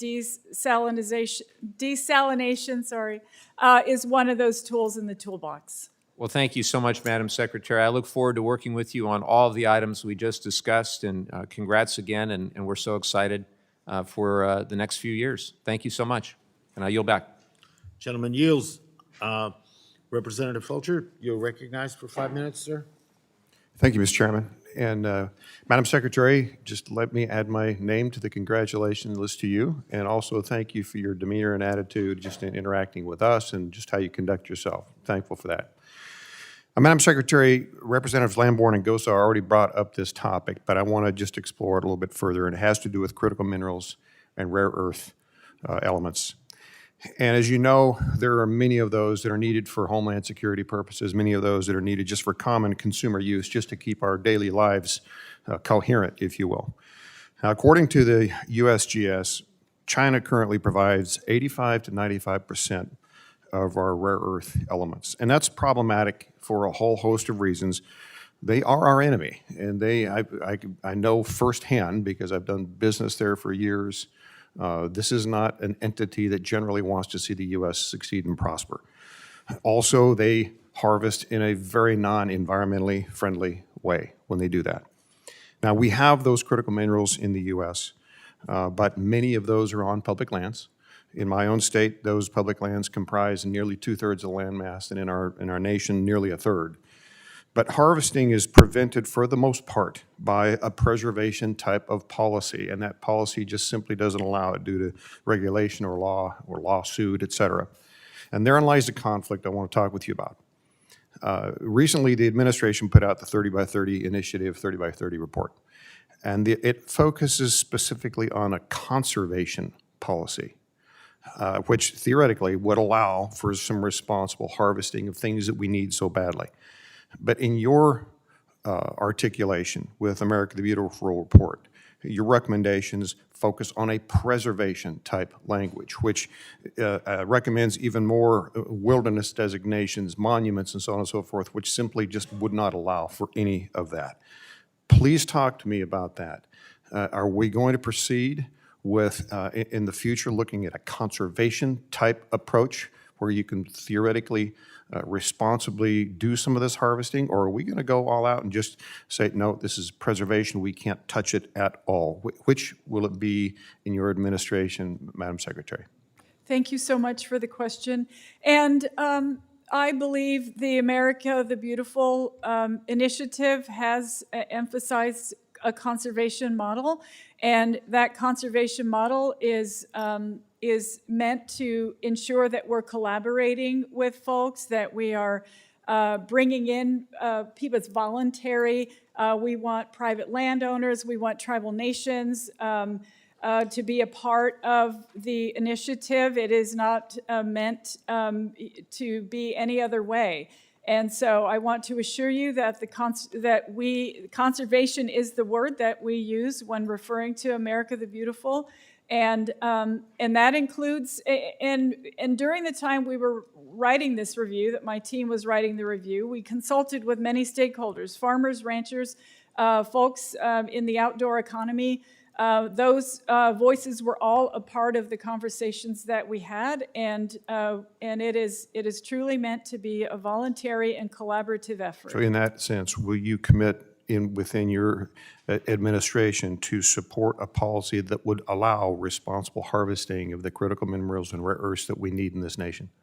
With respect to critical minerals, of course, we understand that it's important to an innovative economy, and President Biden recognizes the importance of critical minerals for the future of our country. And of course, we want it to be done in an environmentally responsible way, with attention paid to ensure that workers are safe and so forth. We believe very strongly we can support our economy and the environment at the same time. And I want to try to get one more very quick question in, but let me just close up by just commenting Madam Secretary, we only have two options. We either get it from someone else or we do it ourselves responsibly. And the someone else is not our friend. And so please just contemplate that. Lastly, before I run out of time, 58,000 acres burned last year. Many of that on our public lands, Department of Interior lands. Do you have any idea what type of upscale will be needed in order to prevent such things from continuing to grow? Thank you so much for the question. Perhaps that's one that Rachel might be able to Yes, ma'am. give some details Thank you for the on. question. I think you've touched on a really important question. And we go back to the cohesive wildfire strategy, which talks about fire resilient communities and supporting response efforts. And one of the pieces of that is making sure that the land is healthy and that we have the appropriate resources. And so Rachel, and I apologize, but I'm out of time. Any of that data that you'd be willing to share in writing, that'd be great. Mr. Chairman, I yield back. Yes, sir. Thanks. Thank you, sir. Gentleman yields. Chair recognizes Representative Porter. You're recognized for 5 minutes. Thank you very much, Mr. Chair. Secretary Haaland, as the chair of the committee's Oversight and Investigations Subcommittee, I take my responsibility to ensure transparency and accountability very seriously. The American people have a right to know how their country's top officials and industry leaders are making policies and decisions that will affect all of our lives. During the last administration, getting answers, much less clear answers, from our government leaders, including and maybe especially those at the Department of the Interior, was no easy task. Out of the committee's more than 40 requests made by Chair Grijalva, Interior adequately responded to less than a quarter of them by the end of the administration. And the vast majority of requests got no response at all or were filled with useless, irrelevant information, often publicly available, hundreds of pages of wingdings, and even a 12,000-page printout of an Excel chart that was completely unreadable. That was a new low, and an attack really on Congress's obligation to perform oversight. Can you commit to being more responsive to Congress than your predecessors under the Trump administration? Oh, thank you, Congresswoman. We will be as responsive as we possibly can. I do want you to know that currently we are processing oversight requests from the last administration, currently requests from the chairman that were unfulfilled in the previous Congress. So those are still ongoing. And very quickly, want you to know that 7 full committee chairs in the House have written to our department requesting documents pertinent to January 6th. So those are all requests that we have currently that we are working on. And of course, we will continue to keep pursuing opportunities to fulfill every single request that we get. So you're working to clear the backlog, which was significant, the January 6th related requests. And then can I, from my impression, seeing what's going on, the document requests, are you committed to cooperating in good faith with both parties' requests for information, including requests from the minority party? Thank you so much for the question, and I understand that when the chairman will send a request, it is a request for the full committee, as far as I understand. But look, we really want to be responsive as we possibly can to this committee, and we will work to hopefully achieve that. And I appreciate you taking those in order, trying to get us information that is now we've been waiting years for, and proceeding in a good faith manner. I wanted to ask you briefly, Secretary Haaland, you know I have 3 kids, and you too have been a single parent. I wanted to ask you a little bit about the Every Kid Outdoors program. Are you familiar with that? Yes. And I noticed that this program doesn't have a specific line item appropriation. Do you know about how much money will be spent administering this program in the proposed 2020 budget? I will ask Rachel to fill you in on that, but want you to know that one of my deep priorities is making sure that children have access to the outdoors. And the Every Kid Outdoors program, for people who don't know, provides access to public lands for every fourth grader in this country. And the president has supported this, but I think there's a way in his budget, but I think we can go further and do more to make sure that this program is not just a website, is not just a gimmick, but that we actually are providing the resources for things like transportation and program planning to make sure that kids who live far, far away from national parks, kids in urban areas, are able. So I would just like a commitment that you'll continue to looking into how you can support Every Kid Outdoors. Yes, yes. All right, thank you. My last and final question, you know that there are lots of diverse opinions about fossil fuels and the future of fossil fuels. But one area where I hope we can all agree is the importance of protecting taxpayer money.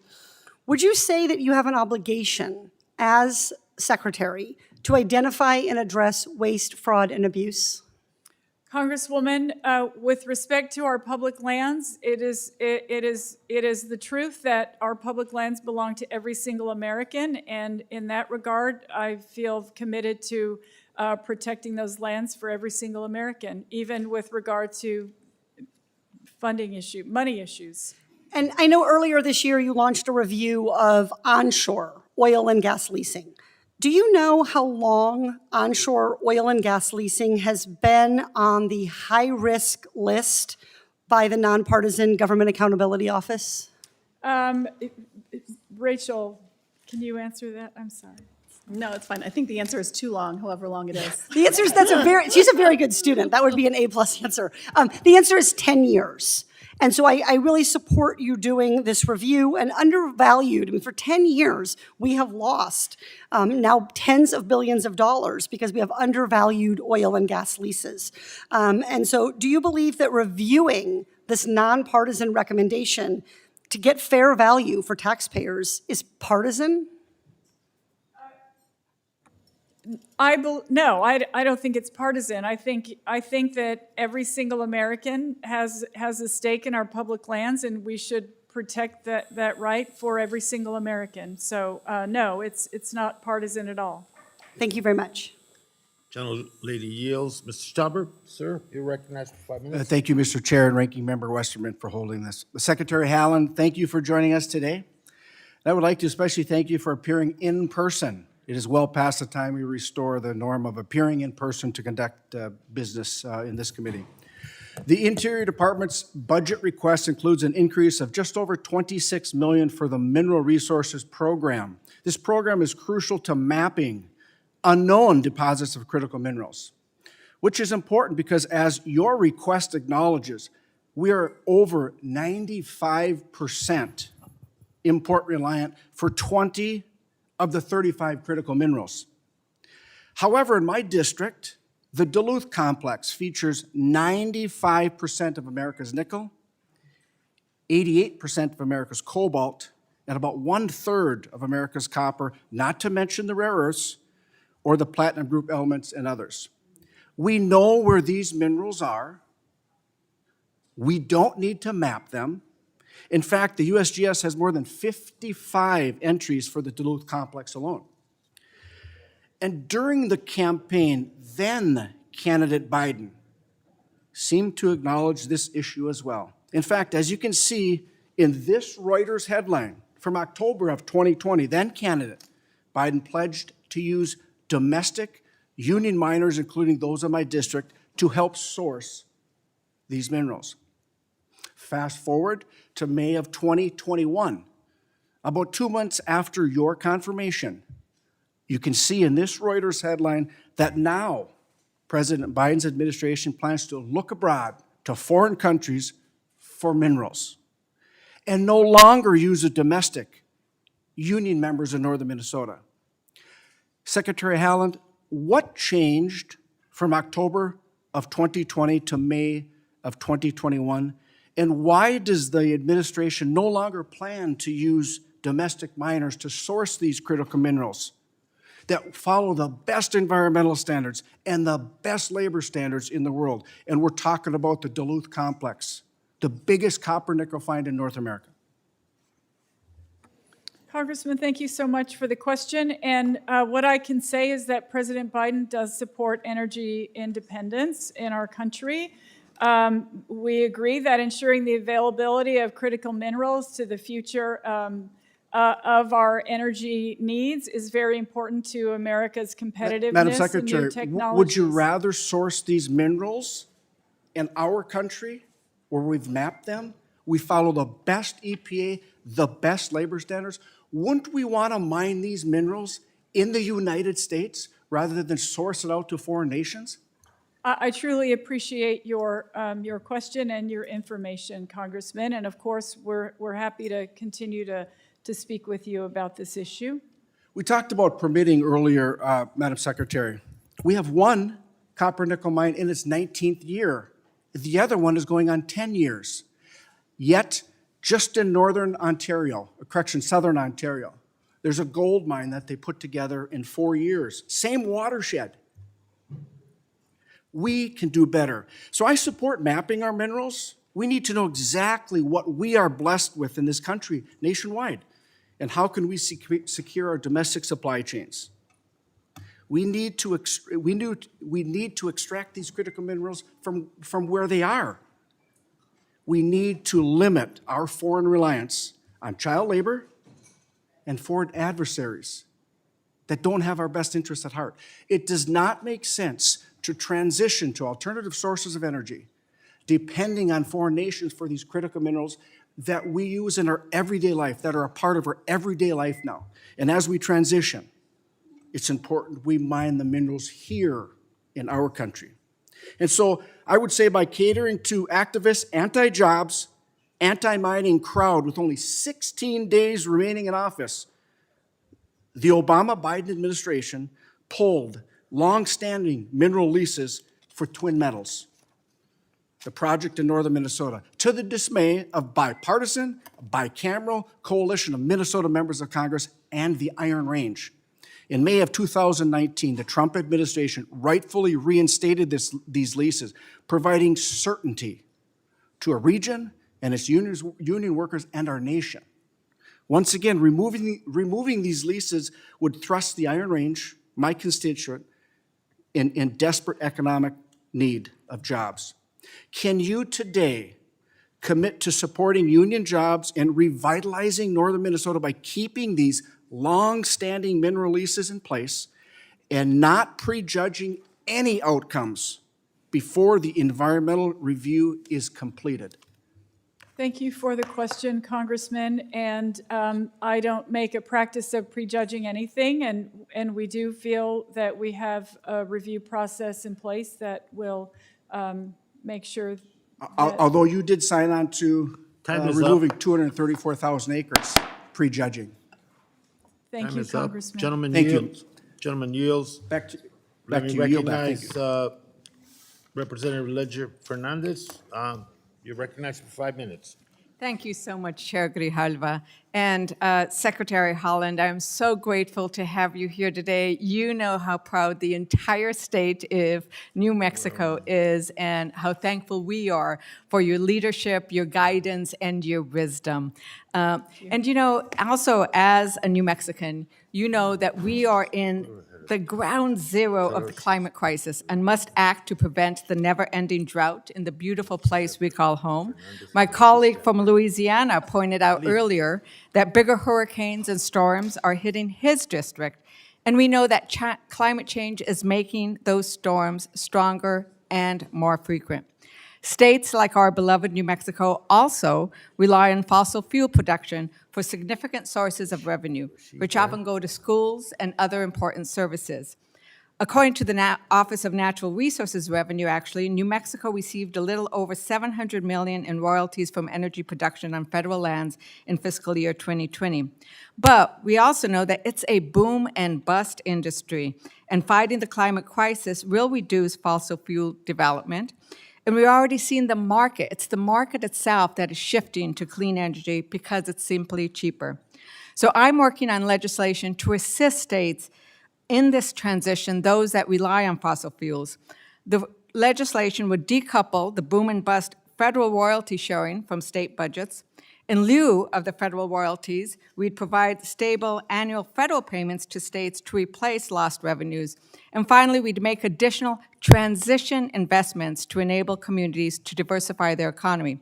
What do you think, Secretary, about proposals to support states like Louisiana or New Mexico who will lose federal royalty revenue as we accelerate the just transition to a clean energy economy? Thank you for the question, Congresswoman, excuse me.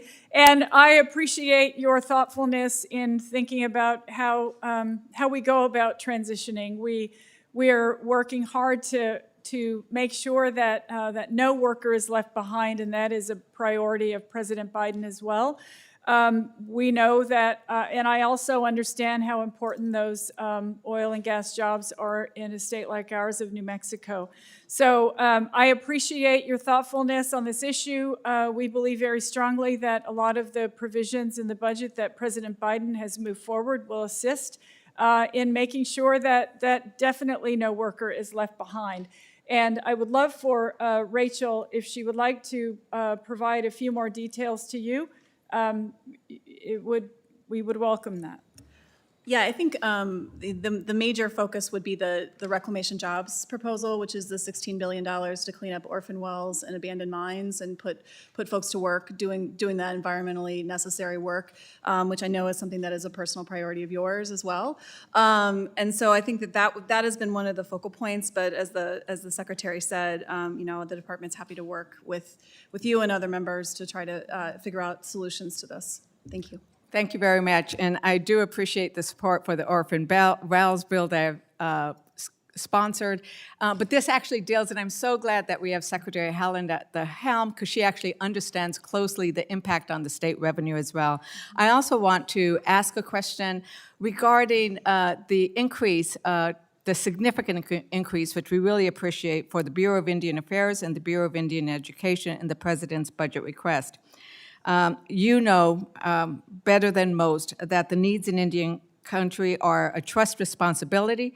They've been deferred for decades and are therefore significant. We held a hearing in the Subcommittee on Indigenous Peoples last week that detailed the significant needs for construction of new schools, infrastructure, and facilities. Indeed, your Deputy Assistant Secretary Free Haji noted that 86 schools in poor status, and of those 86 schools, 73 do not currently have funding for major replacement or repair projects. Could these school construction needs benefit from the President's jobs plans, which seeks to build much-needed infrastructure? Absolutely, and thank you. We feel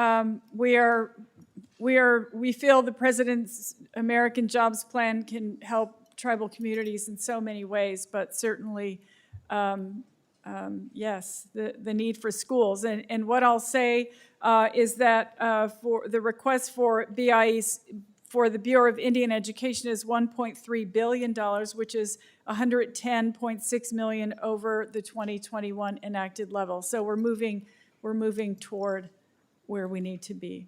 Well, my time is up, but I do appreciate the increased revenues for the BIE, BIA, and to address these needed facility improvements. Thank you. The gentlelady yields. Let me recognize Representative Tiffany, 5 minutes. Thank you very much, and thank you for being here, Secretary Haaland. The Nonpartisan Congressional Research Service provided a report recently that said of all the lands in the country that are conserved, including federal, state, and private lands, it totals 39% of the land base. How much is enough? I'm so sorry. Could you repeat that question, please? How much of that? How much additional land being locked up by the federal government is appropriate? Are you speaking of the America the Beautiful initiative, Congressman? I'm referring to public ownership of land. Well, I'm not quite sure I understand your question, but if you're speaking of the America the Beautiful initiative, that is a collaborative effort, as I have mentioned before, and the land wouldn't actually be locked up. So have you seen the increase in the price of a 2x4? Are you familiar with what is going on there? Well, I know that a lot of things have gone up because of the pandemic. Yes, I was aware of the increase in many items. Yeah, well, the cost of a 2x4 has gone up because of demand, but also it's gone up because of us shutting down lands, especially in the West. I know I recently heard of a story that a mill was shut down in western South Dakota as a result of not being able to harvest on federal lands. What is really a great concern, and I would just highlight that for you. Thank you. The gray wolf was just delisted end of 2020 by Fish and Wildlife, and we had a successful wolf hunt in Wisconsin. Do you commit to maintaining that 2020 rule so we continue to have management and protection of gray wolves, and that it be left to the states and tribes? Thank you for the question, and I appreciate the opportunity to be in contact about this. Of course, our department cares about wildlife. We care about their habitats. We want to make sure that we're working well together with states and local communities. Are you going to urge your agency to continue to allow states to manage their wolf population rather than going back to the relisting that has been going on? With respect to anything that is listed under the Endangered Species Act, we rely on science. We're moved by the science, and so I can put it that way. That is the main driver behind. I really appreciate that you mentioned following the science on this, because there were 26 wildlife scientists back in, I think it was 2013 or 14 in the Great Lakes states, that said that when it was relisted by a federal judge, the gray wolf was relisted by the federal judge, they said it's a terrible mistake because under the Endangered Species Act, it should be delisted. They are recovered. So I sure hope that you will follow the science and continue to allow the states, like my state, Wisconsin, to be able to continue to manage the gray wolf population. Under federal law, it's required to coordinate. I believe it's under NEPA and FLPMA and some of those major acts. It's a requirement of the federal government to work with local communities, local governments, to coordinate and to have a consistency review with local land use plans. Will you make that a priority of the Department of Interior, that you follow through, your agency follow through with that coordination and consistency review with local units of government? Congressman, as I have mentioned in many of the questions I've gotten today, we are very good about working with local communities, talking to stakeholders, making sure that we know and understand how communities feel about the issues that we're working on. So I appreciate that, and you mentioned the word consulting, and consultation is oftentimes used as a term. This is completely different. This is coordination, and it's a specific term that is used in federal law in which you're giving local governments an equal seat at the table so that there is this consistency review with their land use plans and stuff. I hope you will follow through and urge your staff that you're leading, that they do that coordination and that consistency review. I appreciate that distinction, Congressman. Thank you. Mr. Chairman, is my time up? Yes. I yield back. Thank you very much, sir. Let me recognize Representative Tlaib. You're recognized for 5 minutes. Thank you so much, Mr. Chair. It's incredibly proud to see a colleague that I came here in a historic class first. We didn't run to become first of anything. We came to represent and fight for the community that raised us. But Secretary Haaland, just seeing you up there, of course, you know how incredibly proud I am. People like us running for office and also representing our country in all different levels. You are surrounded by photos of people that don't look like you, but you care deeply about every single person in our nation. So I just want to thank you so much for your courage to take on this role. Secretary Haaland, you know I come from a community that is considered a frontline community.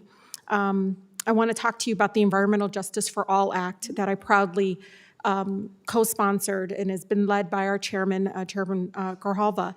Some of the provisions of that bill speak to the need to more fully consider what many of my residents call cumulative impacts of multiple sources of pollution.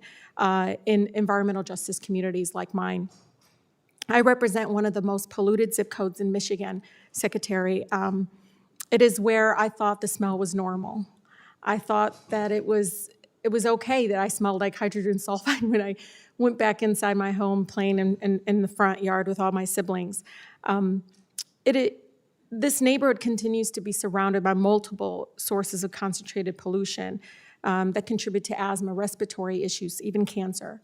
In my years of working with environmental justice warriors, they consistently bring this up, the need for cumulative impact analysis in environmental decision-making that is centered on public health. They are sick and tired of corporations and corporate greed really having just a free-for-all of license to pollute their communities. And at the end, it's our country and our communities that suffer the most. So can you speak to why it is important for the Interior and other federal agencies to consider public health impacts when permitting activities in areas that already suffer from multiple pollution sources? Why is that critically important? Congresswoman, thank you so much for the question, and it's definitely an important one and one that President Biden cares deeply about.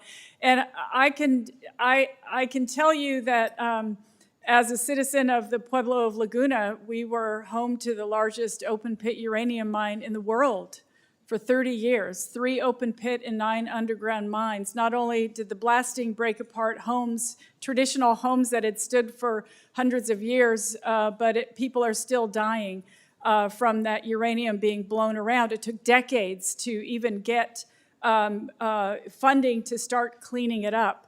And so I understand so well what you're talking about, and I want you to know that I care deeply about the health of our children and why we need to make sure that we're centering the activities that we do on the overall health and welfare and vitality, if you could say, of all of our communities. And I want to point out the Justice 40 initiative that aims to bring 40% of the overall benefits of federal investments to underserved communities like yours. And you mentioned that, yes, you thought it was normal. It isn't normal. Every child should be able to breathe clean air and play outside in a safe environment. So I want you to know that we're committed to that, and I thank you for raising that here today. No, thank you so much. And of course, I know you get invited to so many different districts and communities, but the 13 district strong community would welcome you. As soon as we implement that 40%, you can come and you can show them that they shouldn't be left behind as we think about clean air and clean water. Lastly, Secretary Haaland, I'm concerned about reports that I've read that detail the past harassment that some BLM staffers have faced from local politicians in their communities that serve in a lack of support from some BLM managers for staffers who are enforcing regulations that ranchers object to. Have you been looking at that and understanding? I mean, this is really harassment and intimidation of BLM staff. Thank you, Congresswoman. I am committed to the workforce at the Department of the Interior, some of the most dedicated public servants in the entire federal system. I have career staff who have been at the department for over 40 years, and their safety is of the utmost importance to me. So I appreciate the comment. We are actively ensuring that we're following up on and we do follow up on any issues that are reported to us, and it is an important part of our overall health of our workforce. Thank you. And Secretary, please look to this committee as partners, but I also would welcome Chairman Grijalva if we can have a hearing really to expose what's happening to BLM staffers. It's disturbing, and I've seen it done on the state level, and targeting these employees that are trying to protect us is wrong. Thank you. I yield. Gentlelady yields. Representative Carl, recognized. Thank you, Mr. Chair. Welcome, Madam Secretary, from the great state of Alabama, I might add. Welcome back to your committee. Like most of my colleagues here, I'm very upset about the Biden administration's moratorium on new oil and gas leases. It's been estimated that 24,000 hardworking folks in the great state of Alabama will lose their jobs over the next 4 years because of this short-sighted decision. There are real people we're talking about, and right now, their livelihoods are endangered due to this pause. I also want you to know how important the Go Mesa funds are to my district. As a county commissioner, I fully understand the Go Mesa program. The program supports $26 million in conservative and recreation projects in the state in South Alabama last year alone, including shoreline registration, bike trails, park enhancement, and marine science research vessels. Each year, local county commissioners and municipalities, governments plan projects based on forecast of these Go Mesa funds. If the leases continue to be canceled, our coastal communities will be denied a vital source of funding for the years to come. I find it very hypocritical of the Biden administration to preach to us about the environment, but ignore this important component of the offshore drilling called Go Mesa. My good friend, Mr. Graves, brought this up before, but I want to get some clarification. You said the department is reviewing the Louisiana court decision and will comply with its ruling, and that this pause on the new leases is unlawful. Have you directed your staff to research the leases on the sailed 257? Thank you, Congressman. I would appreciate an opportunity to answer your question, that particular question on the record. What I can say, of course, is that the leasing pause is only on new leases. It does not affect the millions of acres of leased land, nor the over 8,000 permits that are active currently. But do you anticipate the 257 program coming back in existence this year? As I mentioned, I would like to answer that question for the record, if that's okay with you. I would appreciate that opportunity. So you're going to provide that to me in writing? Yes. Okay. My other question for you is, we see the department's comprehensive review on oil and gas lease program. When will we see this comprehensive review on oil and gas lease? Thank you so much for the question. We have stated that it will come early summer, so sometime soon. July's here. When's Thank early you. summer to you? Yes, sometime soon. I think, is this the first day of summer? It'll be soon, Congressman, and thank you for the question. So as part of the department's review, you have consulted with the state and local officials in Alabama? I can't answer that question specifically, but I would be happy to find out exactly who we have consulted with and The old trick in politics is never ask a question you don't know the answer to. The answer to is zero. Your department has had conversation with no one in the state of Alabama according to the governor's office. So I encourage you to take in consideration getting input from our elected officials that know what's going on the ground. Without our input, I don't see how you can make these rash decisions to shut industries down without knowing what's going on, boots on the ground. Thank you. With that said, in your plan, is there a plan to reach out to these local governments? I heard you talk earlier about some children that you dealt with. Did you not do that in Alabama before you shut the leases down? Thank you, Congressman. We will be happy to follow up with your office on this issue, and if there's someone in particular you would like us to speak with, we'd be happy to do that. We're committed to hearing from everyone, and we have had a number of consultations. We had a forum for the industry back in May, and we have been in contact with hundreds of people, and we'll be happy to be in touch with you as well. Well, I just find it very hard to comprehend that you'd make such strong decisions on an industry, killing a complete industry, and not have some conversation with local. With that, thank you, sir. Thank you, ma'am. Let me recognize Representative Case. Sir, you're recognized for 5 minutes. Madam Secretary, aloha. Good to see you. First of all, there's been some overlay in the discussion over the size of the budget for the Department of the Interior, and I just want to say to you and for the record that I completely support the President's budget request. It is inconceivable to me that a department that is responsible to steward 20% of our nation's lands, that manages the water supply for 17 western states, that is responsible for almost 600 federally recognized tribes, that has responsibilities across the board over centuries and now to include climate change, is funded at literally around 1% of our total discretionary budget.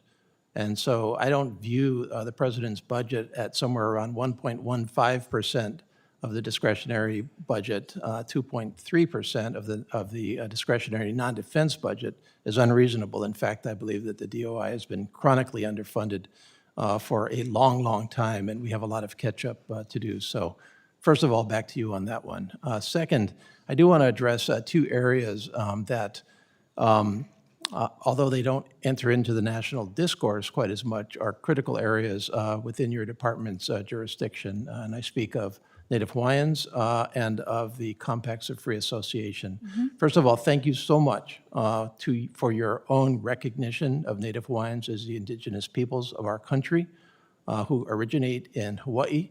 As you know, the Native Hawaiians have a special political relationship and have for over a century now. You kindly joined us on an event relating to Native Hawaiians, and your personal attention and recognition of Native Hawaiians is deeply appreciated. We have work to do with your department on Native Hawaiians. We need to assess whether the Office of Native Hawaiian Relations within the department is functioning correctly for the next century. And you have kindly engaged us on that. We look forward to completing that work with you, along with a number of other initiatives that affect Native Hawaiians that are within your departments. Let me speak directly to the Compacts of Free Association. These are the agreements that our country has with three other independent sovereign countries in the Pacific, the Marshall Islands, Micronesia, and Palau. These are compacts under which we both enjoy mutual privileges and obligations. They are key from our country's historical perspective and are certainly our future. These compacts are up for renegotiation right now. The fact is that the negotiations have apparently bogged down. There is little movement on them. The responsibility within the administration for negotiating these compacts lies with Interior and State. There is little evidence that there is any progress being made on those negotiations. I am joining a number of my colleagues in a letter to the President that will be copied to you very soon, asking that those negotiations be placed on a much faster track. The last time we went through these negotiations, they unfortunately lagged for years, creating critical uncertainty in the Pacific. And so I would simply ask you for any comments you have. I don't expect a formal response from you right now, but I would simply like to commend the issue of the compacts to you personally and to your department as an area that I hope is not forgotten, and certainly we're going to try to highlight it. Thank you so much, Congressman. And no, definitely not forgotten. And in fact, I've met with a number of governors over the past couple of weeks, and we have very competent and caring people in that office. And I want to assure you that it's a priority for us, and I will take your comments to heart and see how we can move this forward. Thank you so much. I yield back. Gentleman yields. Representative Rosendale, recognized. Thank you, Mr. Chair. Thank you so much for joining us, Secretary Haaland. Good to see you. This administration proposes fully funding the Land Water Conservation Fund and the National Parks and Public Lands Legacy Restoration Fund in the fiscal 22 budget. By your comments, I take this means that the administration is fully supportive of these conservation programs. Is that correct? Yes, Congressman.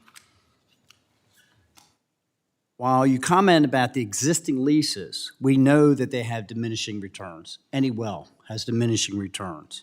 If that's the case, can you explain How will we replace the revenue loss caused by the Biden administration's moratorium on all new oil and gas leases, which jeopardizes the main revenue source of these programs and the longevity of our conservation funding?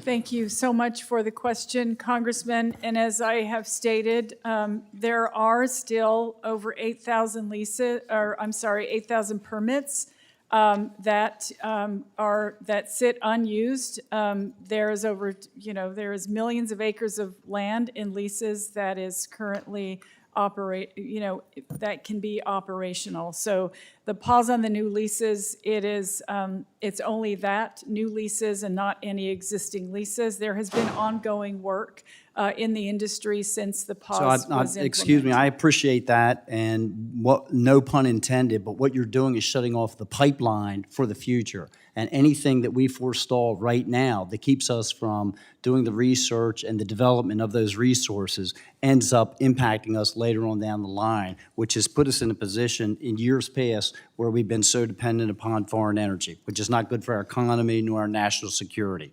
In confirmation hearing, you promised that, and I quote, "The ESA should be driven by the science and is appropriate for species to be delisted when they have recovered." A March species status assessment published by the Fish and Wildlife Service concluded that the greater Yellowstone ecosystem and the northern Continental Divide ecosystem populations of the grizzly bear both have high resiliency and have met the criteria for delisting, have both reached and surpassed their target populations. You continue to claim that your administration will, again, in quotes, follow the science. Will you follow the science and move to delist the grizzly bear populations in both of these ecosystems? Thank you so much for the question. And yes, the ongoing recovery is a remarkable success for the ESA, and we're happy about that. Our implementation, of course, as you mentioned too, will be guided by science and the law. So will you then move to delist these populations if they have hit their target populations? I appreciate the question, and it is noted. There are considerable challenges that remain overall with They have met fully they have met the recovering. target populations, Madam Secretary, and both have high resiliency. Will you move to delist these populations? Thank you. Just yes or no, really? I would like to be back in touch with your office on that. I would appreciate just a simple answer on that. If you have to go back and confer with your office to give us a yes or no. Missing and murdered Indigenous women is a very important issue in Montana, as you are very well aware. We have 7 reservations there. What are you doing to improve the collaboration between the tribes and the federal authorities to improve the investigation and prosecution of these heinous crimes which claim so many of our Native women? Thank you so much. And our missing and murdered unit that I announced earlier this year is meant to provide leadership and use the full weight of the department to solve these crimes. One of the main priorities of the unit is for the unsolved crimes, but certainly the budget has been increased as well, and we are confident that we'll be able to move forward on that. And I understand appreciate that. your What I'm trying to concern. get at is that collaboration, because we have the sovereign tribes and we have the federal government, and I know that we want to solve this, but there has going to have to be some kind of collaboration. So I would really like to get some detail on what we are going to do to try and bring these parties together to work on these issues. The department has a very strong and experienced Principal Deputy Assistant Secretary of Indian Affairs who knows tribes very well. He's a former tribal president himself, and is working very hard to make sure that he is collaborating with tribal nations on this issue. Thank you for joining us, and I yield back, Mr. Chair. Thank you very much. And let me recognize a new member to the committee and to some extent Congress, Representative Stansberry, who is representing New Mexico's 1st District, and that she retained the district that Madam Secretary Representative. Ms. Stenberg?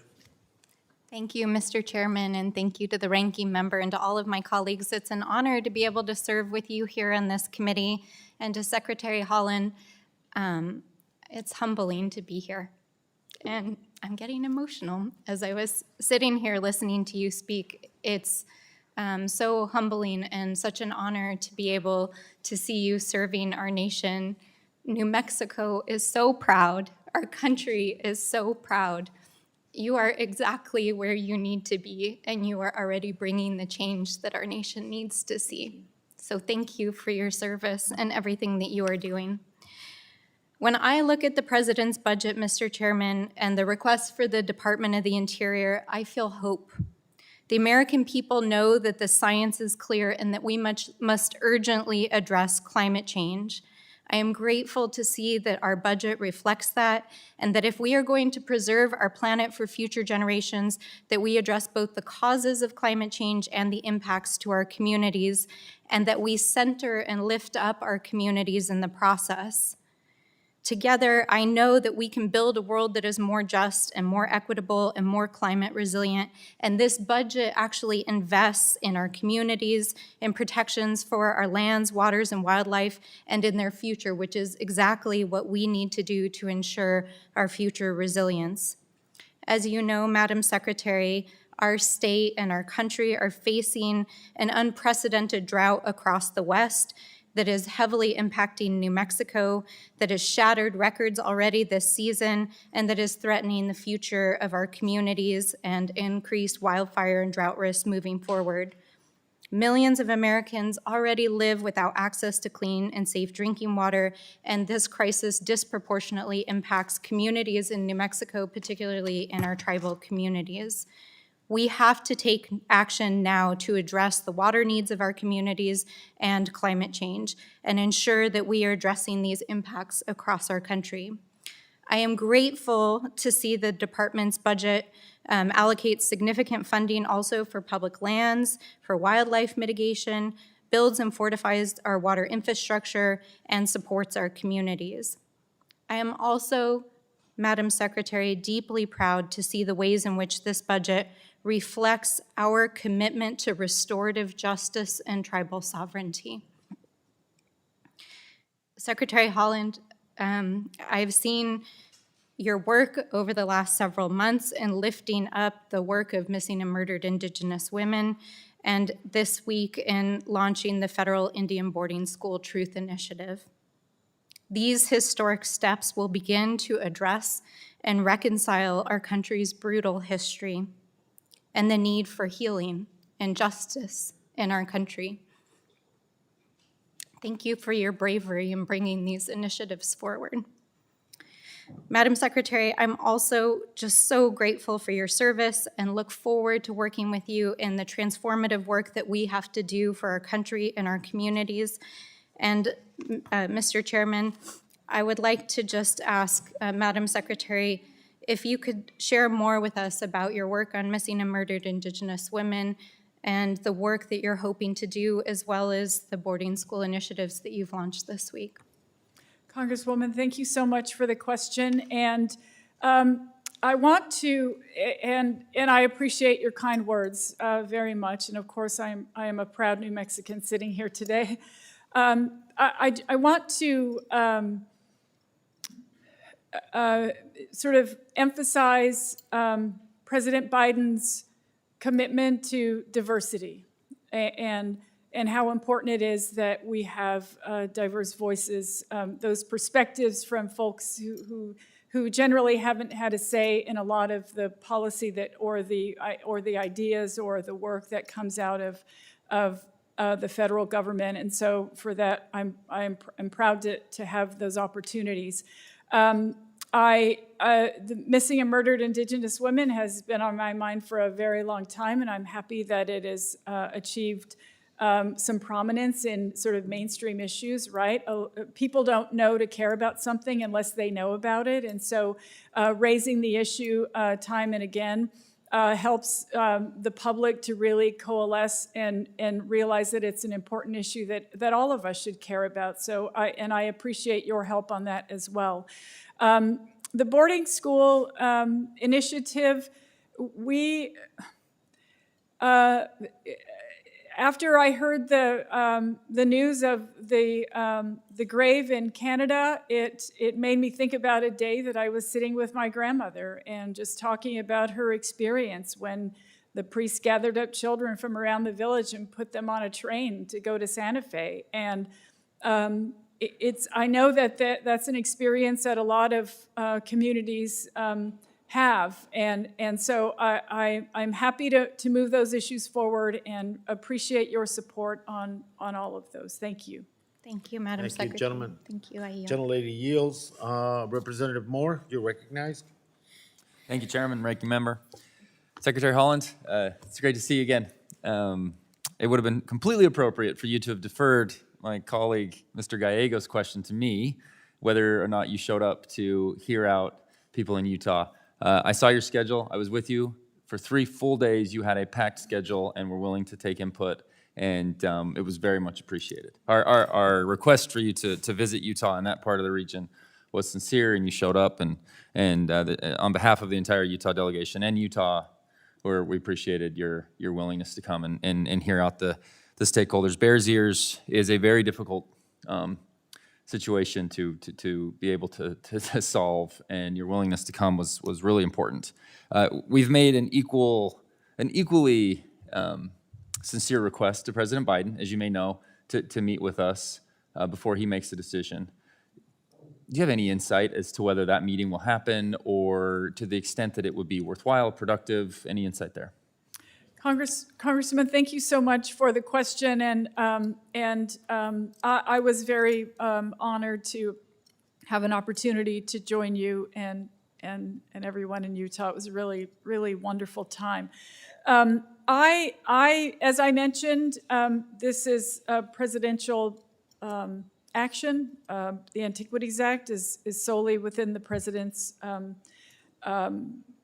decision-making, and of course, we're happy to make sure that he knows that your request reflected in this hearing today, and I'm happy to let the White House know that you have requested that again. Yeah, thank you. I remember thinking during our meeting there was so much productive work that we did over those few days. I worried as we came back to Washington, do we all retreat to our corners? And we're all subject to that. I totally get that, and it is a sincere request, and would appreciate a chance to continue this dialogue before any final decisions are made. With respect to the Antiquities Act, there's 2 big factors, and I haven't been involved in this as many other members of Utah stakeholders. You got to meet with our governor. It's been a long, very tumultuous years on going back and forth and the ping pong effect. 2 things stick out to me with the Antiquities Act. One being, the sincere desire to protect the antiquities in the smallest amount of land. That's what the Supreme Court has come out with the ruling of, saying we cannot make these huge, land designations, but we have to use the Antiquities Act as something that will focus on preserving that, and we are committed to that as well. But the second piece is what I'd actually like to discuss briefly, the management decisions that go along with the Antiquities Act. Can you provide any other insight, maybe your willingness to release your monument report, to give the public some assurance that the management, however this is done, will be a first and foremost priority to that?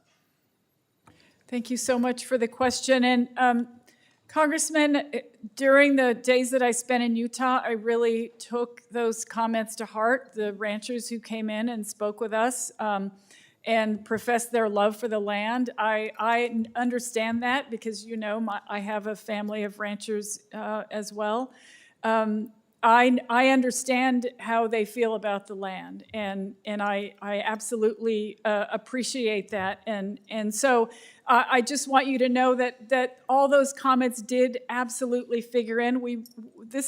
And as I've mentioned many times here, our public lands belong to every American, and so we want to make sure that that this beautiful cultural and historical place that can offer so much to future generations stands. It's also important to make sure that those folks in your state who are on the ground can also reap the benefits of being in those lands that they have for generations as well. So all that input was extremely important to me, and I just want you to know that I took that to heart, and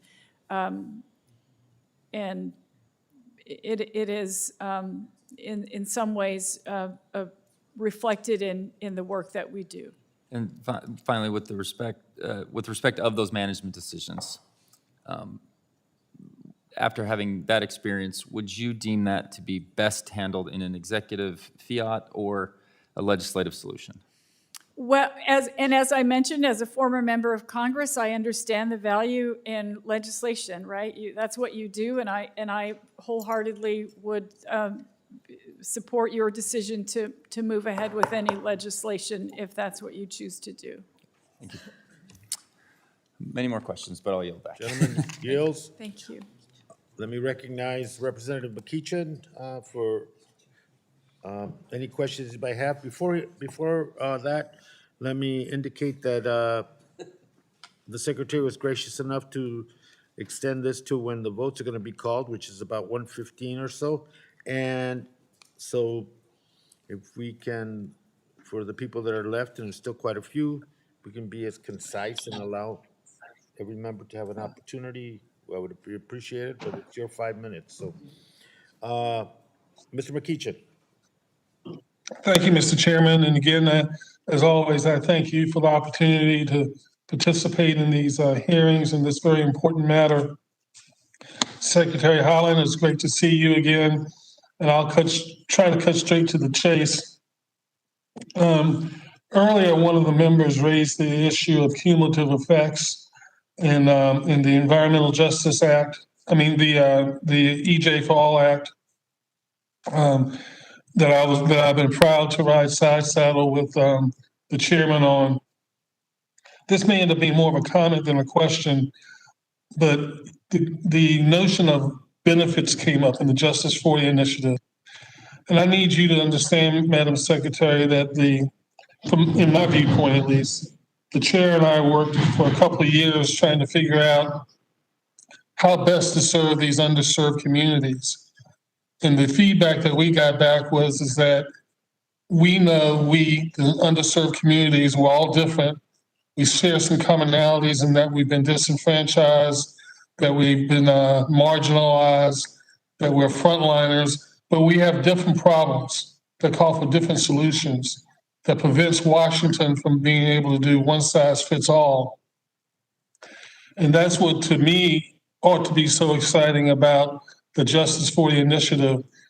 But the question is what do we mean by benefits? And I'll be talking to Cecilia Martinez later on, hopefully this week, about that definition, because I know it's still being worked out. But benefits have to be done at the direction of the stakeholders. Washington can't come in and say, we're going to fix this water line, you're going to benefit from it, be happy. That's what we've historically done. I hope, and I don't have any doubt about the president's commitment to being a true EJ advocate. He has lifted that notion up so well and so in such a forceful fashion that I don't have any doubt where his heart is. But a lot of the challenges will be in the details, and to the extent that we need to resist the temptation to tell these communities what's in their best interest. Rather, we need to support them with resources, expertise, or whatever else they need so they can implement their own solutions. So I just wanted to put that out there because I know that you're going to be part of that discussion about what benefits means. If you care to comment on it, fine. If not, I'll just move on. I'll thank you, Congressman, for that and appreciate your stance. And of course, all of that is very important to us. Well, you know, Madam Secretary, a few weeks ago, Cory Booker and I introduced the Environmental Justice Legacy Pollution Cleanup Act, legislation which would invest $20 billion to clean up legacy pollution that disproportionately affects environmental justice communities. Of that, my bill provides about $10 billion to the abandoned mine abandoned mine land fund to help fund the cleanup and reclamation of thousands of abandoned mine land sites across the country that threaten the health and safety of local communities. Do you have a moment to speak to the benefits of that sort of legislation to clean up lands impacted by coal mining? And how would this benefit EJ communities? And what can be done with that level of funding?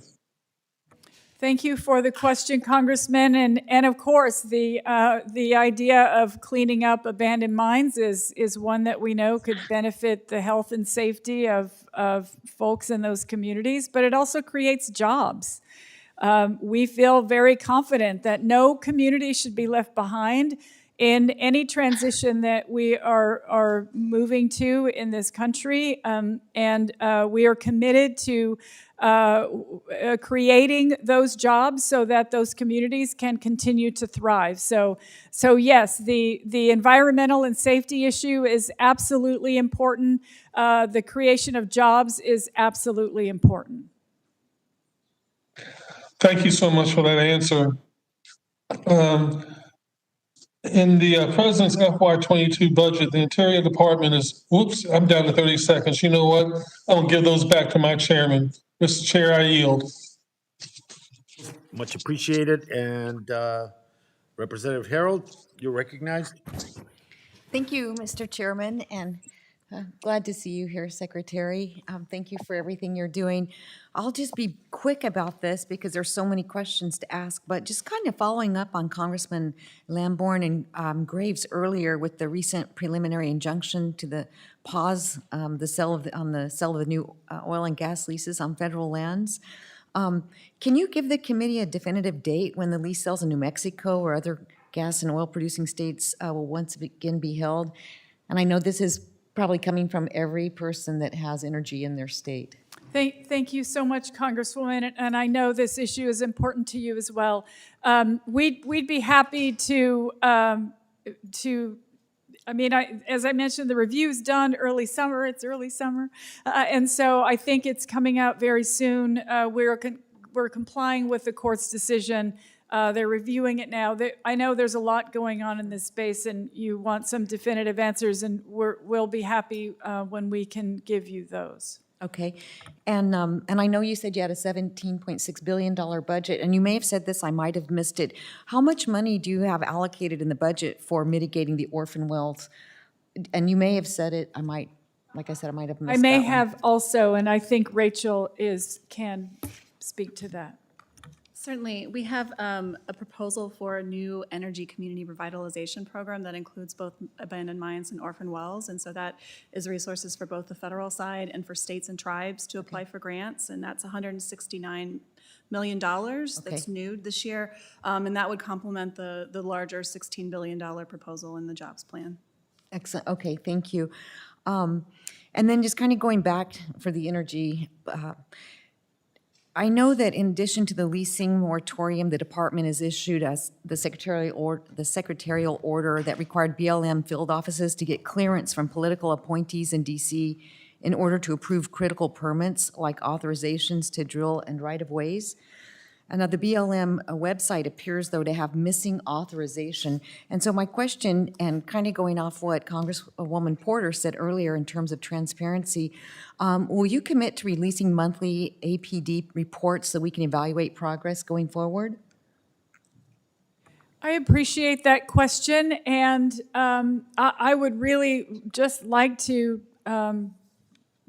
give you that on the record, if I may. Sure. I will check with the staff in that office and just make sure before I answer you. Okay, thank you, Madam Secretary. So we can, hopefully they'll get that updated so that we can actually watch that, that real time and follow what the progress is. And then I understand that we have more public lands in the western states, 50% of them or greater. What I want to know is, do you believe every American, whether they live in or near the public lands as we know them in the West, benefit from beneficial use such as ag, oil, gas, recreation from our public lands? Well, I think that every American should benefit from our public lands, and that includes communities, whether they're kids in the inner city or rural, kids who, I mean, we believe that everyone should have access, that they should be able to enjoy the outdoors. Right. So I believe that everybody in America benefits from fossil fuels, from timber, from agriculture, from eating. I mean, everything we produce on public land. So I just think you're right, but we've got to also ensure that we're protecting the industries associated with public lands. But I just want to finish up with, I'm a little bit jealous that my colleague from Utah had a visit with you in Utah for several days. So I would like for you to come to CD2 so we can meet and look at our public lands, our operations in the district, and have a really meaningful conversation about that as well. So thank you, Madam Secretary, you. and I yield back. Thank you, Congresswoman. Gentlelady yields. Representative San Nicolas, you're recognized. Thank you so much, Mr. Chairman and Madam Secretary. Good day to you. When President Biden historically mentioned states, tribes, and territories in his inaugural address, I thought that was a real high point for the efforts of our territories in particular to seek greater support from the administration. And I was only more pleasantly surprised to find his nominee to be you, Madam Secretary, someone who fully understands the struggles of indigenous communities, of marginalized communities. And with that, there is just so much hope and aspiration represented in you serving in this capacity, and further represented in the sentiments expressed by the President in his inaugural address, and further reinforced in his nomination of you as our Secretary of the Interior. We are so happy to have you, Madam Secretary. I wanted to specifically discuss in the President's budget and echo the sentiments of my colleague, Mr. Case, the concerns of the territories with respect to the compacts of free association. These compacts, of course, are needing to have their negotiations reinitiated and concluded in earnest. But more specifically, Madam Secretary, there is a concern with respect to the host communities impacted by these compact negotiations.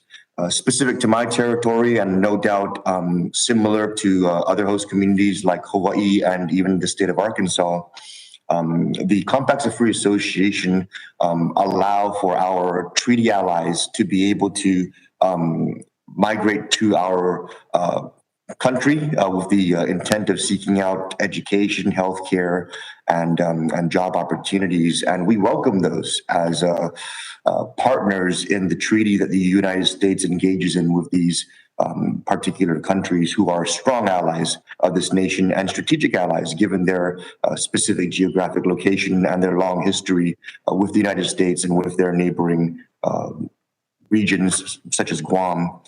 But Madam Secretary, when I evaluate the President's budget, I am very heartened to see, of course, a dramatic increase in the resources provided for our Indigenous brothers and sisters in the Bureau of Indian Affairs.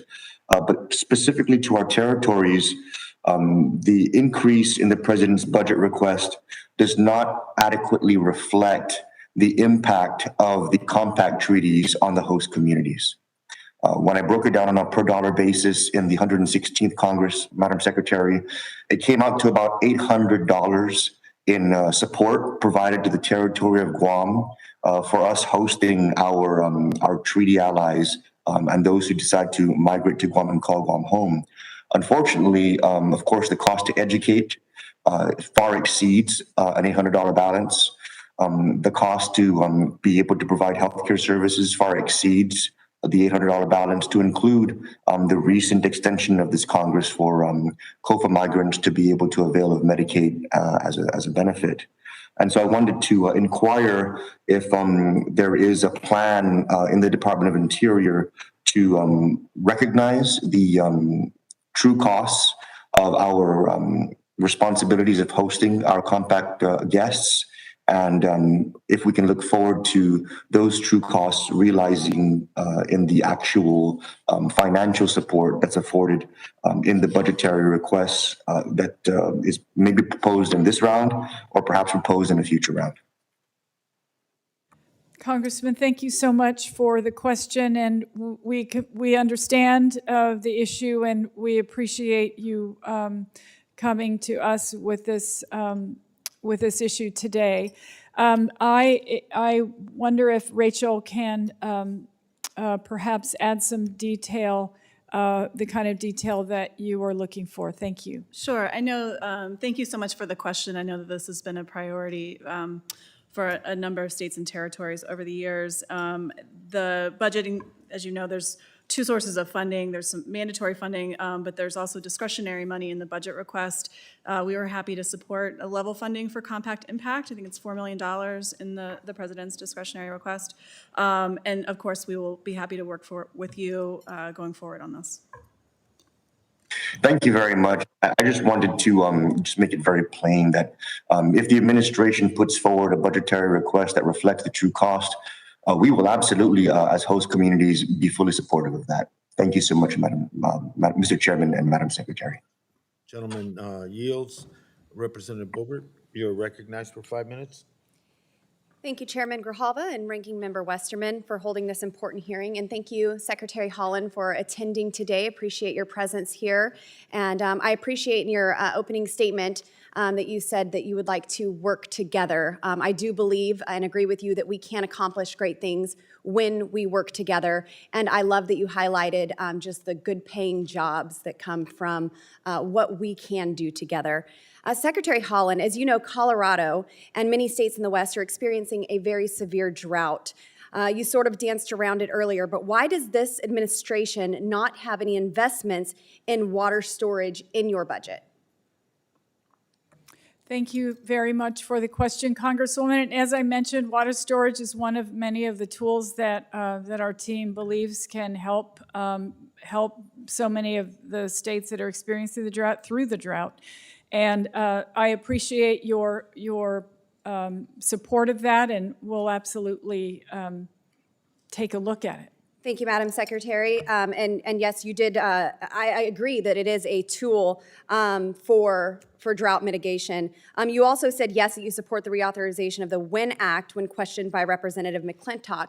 And to confirm, if you support the reauthorization of the WIN Act and water storage as a tool, then you also would support the reauthorization of the expiring subtitle J of the WIN Act related to water storage. I just didn't see the reauthorization of expiring subtitle J of the WIN Act, which has successfully funded water storage in your budget. So is that correct? You support that? Congresswoman, thank you so much for the question. And what I should have said is that extending the WIN Act, of course, it's a decision of Congress.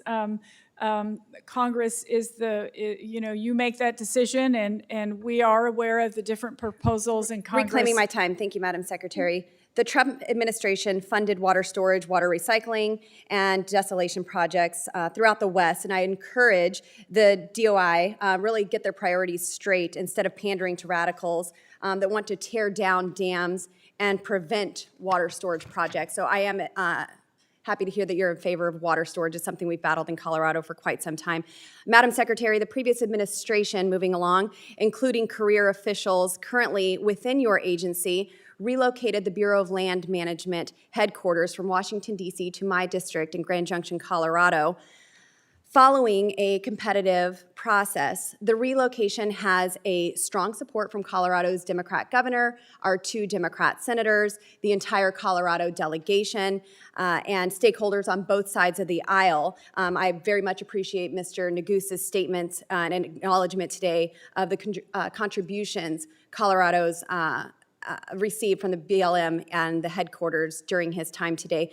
The move west has reduced the number of long cross-country flights, about 7 hours, I would know, and it has improved training, has delegated more responsibility to employees in the field, improved customer service and coordination with local communities, ensured better decisions earlier in the decision-making process, reduced commute times for the employees, provided good-paying jobs, local jobs, as you said you support, and it will save the taxpayers money. Your budget notes the Biden administration is actively reviewing the 2019 reorganization of the BLM.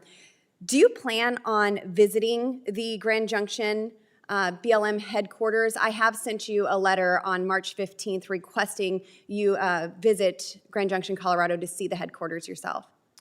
Congresswoman, I have actually, yes, had invitations from your two senators as well as Congressman Neguse. So I appreciate the invitation, and of course, we're looking at my schedule. Will you commit here today to keeping the BLM headquarters in Grand Junction, yes or no?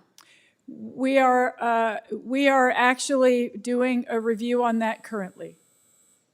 The previous administration estimated considerable savings from the Bureau from the move west, starting in fiscal year 24. They also found the Bureau's relocation costs $17.9 million.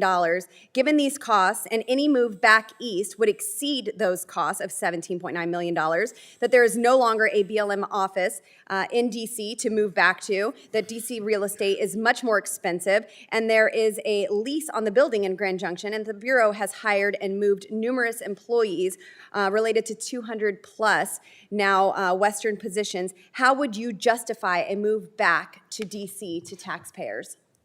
As I mentioned, Congresswoman, this process is in review currently. Gentlelady yields. Let me, before our time is up, recognize myself. I know there's 4 other members, and hopefully we'll have the time. I'll be very quick. Today we talked about public assets, and I want to associate myself with the comments Ms. Stanberry made regarding climate change and how it's central to the whole discussion that we're having about this jurisdiction that the committee has with regard to Interior. I think the points that you made, Madam Secretary, regarding indigenous people and tribes and the redefinition of what that relationship has been in the past with Interior is very important. I think tribes and indigenous folk are ahead of us in terms of how they see sovereignty, how they see self-determination, and how they see the trust responsibility, and I think it's imperative that we catch up. We talked about the pause, and it might not be part of the review in terms of oil and gas and extraction policy, but you mentioned it a couple times in response to other questions, and it had to do with the fact that unused leases that have been there for years upon years upon years, acreage that they are encumbering, and many of those leases being in areas in which there is no environmental detriment surrounding the areas. Because I disagree with some people that everything should be wide open. I don't think you should be drilling and extracting on the rim of the Grand Canyon, period. I don't think you should be drilling and extracting in Yellowstone. But my point being that I think that information would be important for the committee to have so you can make a comparison as to how long those leases have laid fallow and not been used. And maybe it's time for this committee to consider a policy and legislation having to deal with, you either use it during a period of time or you lose it. And this going on in perpetuity and basically speculating and holding areas that I think is wrong. We talked about the BLM, and I appreciate the review that's going on. Some of us opposed that move, and I was one of them. But the fact that the review is going on, I'm more than comfortable waiting for the results of that. You know, once it gets set in, it's more difficult to undo, and I realize that. But that was a decision made, I think, not for cost-saving or administrative purposes as it was for different reasons that we're probably never really going to understand. The other thing is the previous administration. It was mentioned constantly, and Ms. Porter mentioned it. We asked for information, didn't get it. And I'm pleasantly surprised at the insistence of my colleagues on both sides of the aisle, and particularly in the minority, wanting this information now from Interior. And your commitment to disclosure and public information for all. That is a marked day-night change from what majority had to endure over the last 2 years in terms of access to Interior. So I appreciate that, and keeping that commitment is important. The last issue is the Colorado River. We talked about the drought, that important ecosystem, the critical water source for 40 million people, including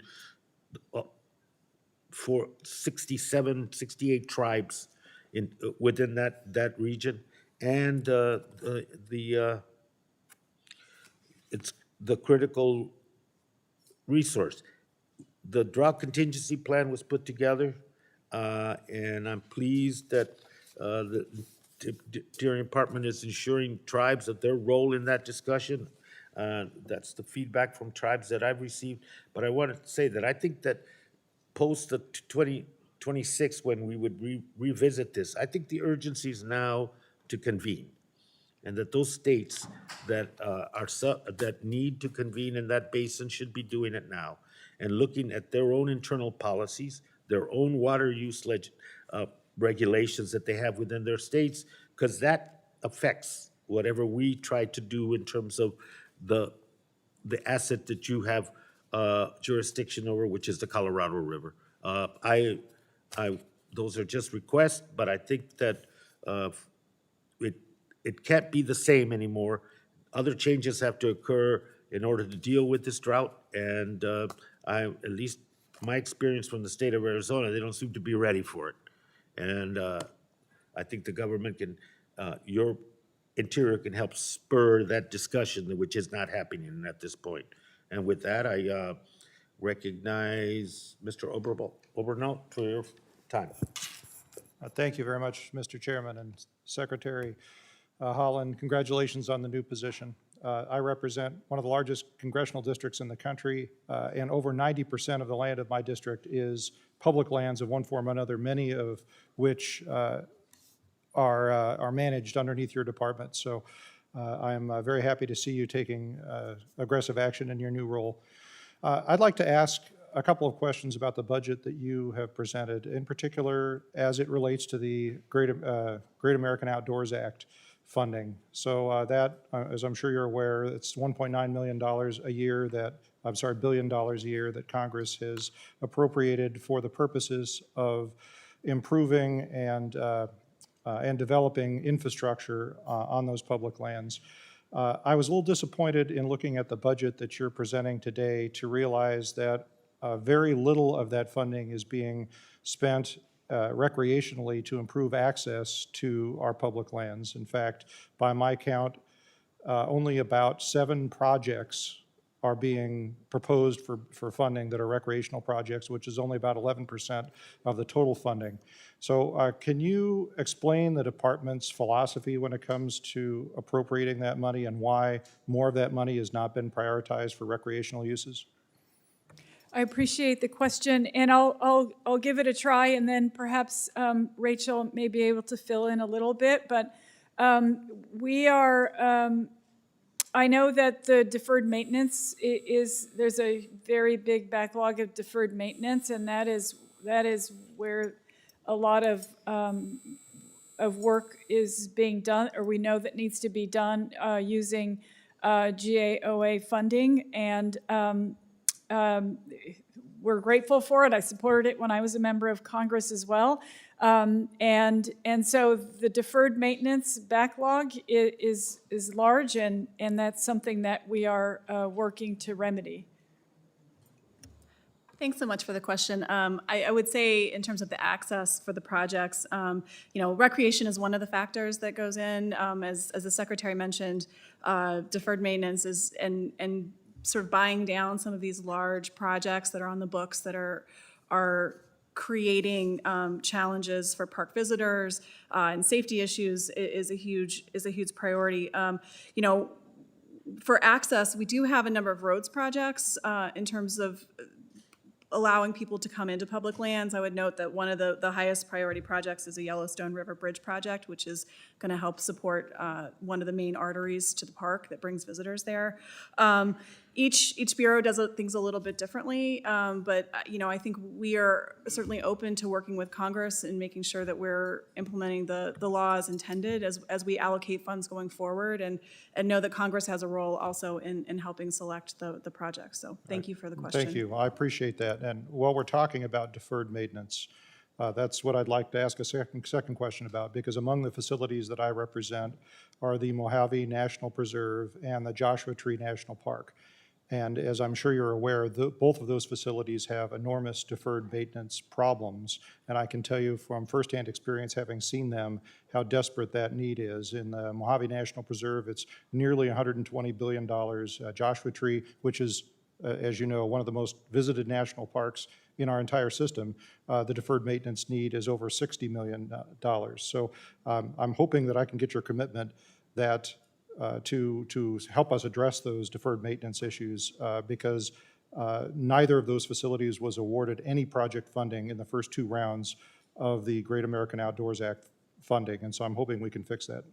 Thank you, Congressman. That's very well noted. I appreciate knowing about that. Thank you. All right, will you work with us to try and help that? I will be happy to work with you, and we'll see what we can do. Well, I appreciate it. Well, we want to be a resource to you. I want to congratulate you on your new role and encourage you to come back and visit us often here at the Natural Resources Committee. Thank you so much. And I have had an opportunity to visit Joshua Tree, and it is indeed a beautiful area, and happy that you have a strong passion for it. Thank you. Great. Thank you. I yield back, Mr. Chair. Let me recognize gentlelady from Minnesota, Ms. McCollum.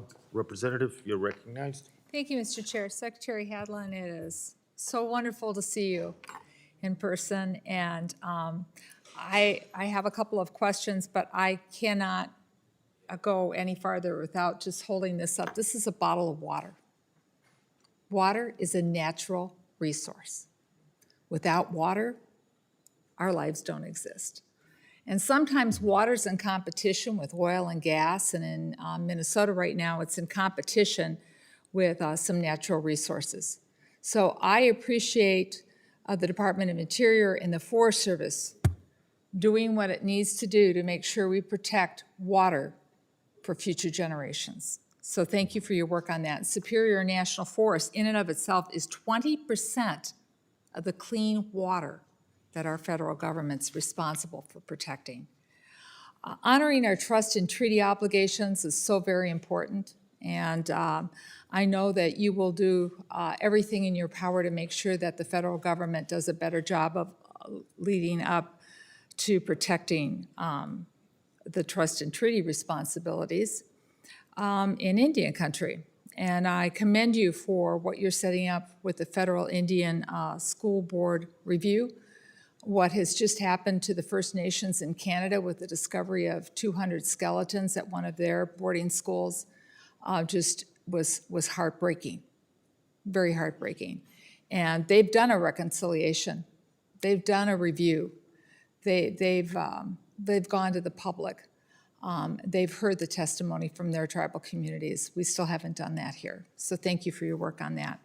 I want to focus for a moment on the proposed increase for Indian Affairs. I'm so excited about the 29%. I know it'll just be a couple of drops in the bucket for you, but it's huge. So congratulations to you and to the President for doing that. Years ago, I was happy to work on the Twahi Initiative. It's a holistic approach that empowers tribal nations to improve health and well-being of families in Indian country and their communities. One of the tribes that was one of the 6 pilot projects was Red Lake Nation in Minnesota. They used their funding to empower, reunite families, work on substance and abuse and recidivism. They worked to reduce suicide, which at the time when that initiative was going through was an all-time high for Native American youth. And Red Lake and the other pilot communities, they produced a report to Congress recommending that Twahi be established as a permanent program. That means that it's going to need authorization, and I hope I have the honor to work on that. They've also committed a new approach to evaluate impacts Could you tell me what steps the department is taking in collaboration with these pilot tribes to learn about how they use the initiative to build an effective, coordinated, culturally valid models to service delivery to support the well-being of Native American families? And do you know if when we might here in Congress see the BIA's own evaluation of the program? Congresswoman, thank you so much for the question, and just thank you for your commitment to Indian tribes for as long as you have. It's very much appreciated, and I hope you have an opportunity to visit with Brian Newland, our Principal Deputy Assistant Secretary for Indian Affairs. I think that he has a heart for all of these things. One of the most important things, aside from tribal consultation, is of course taking into consideration there's 574 federally recognized tribes in our country. They're all different.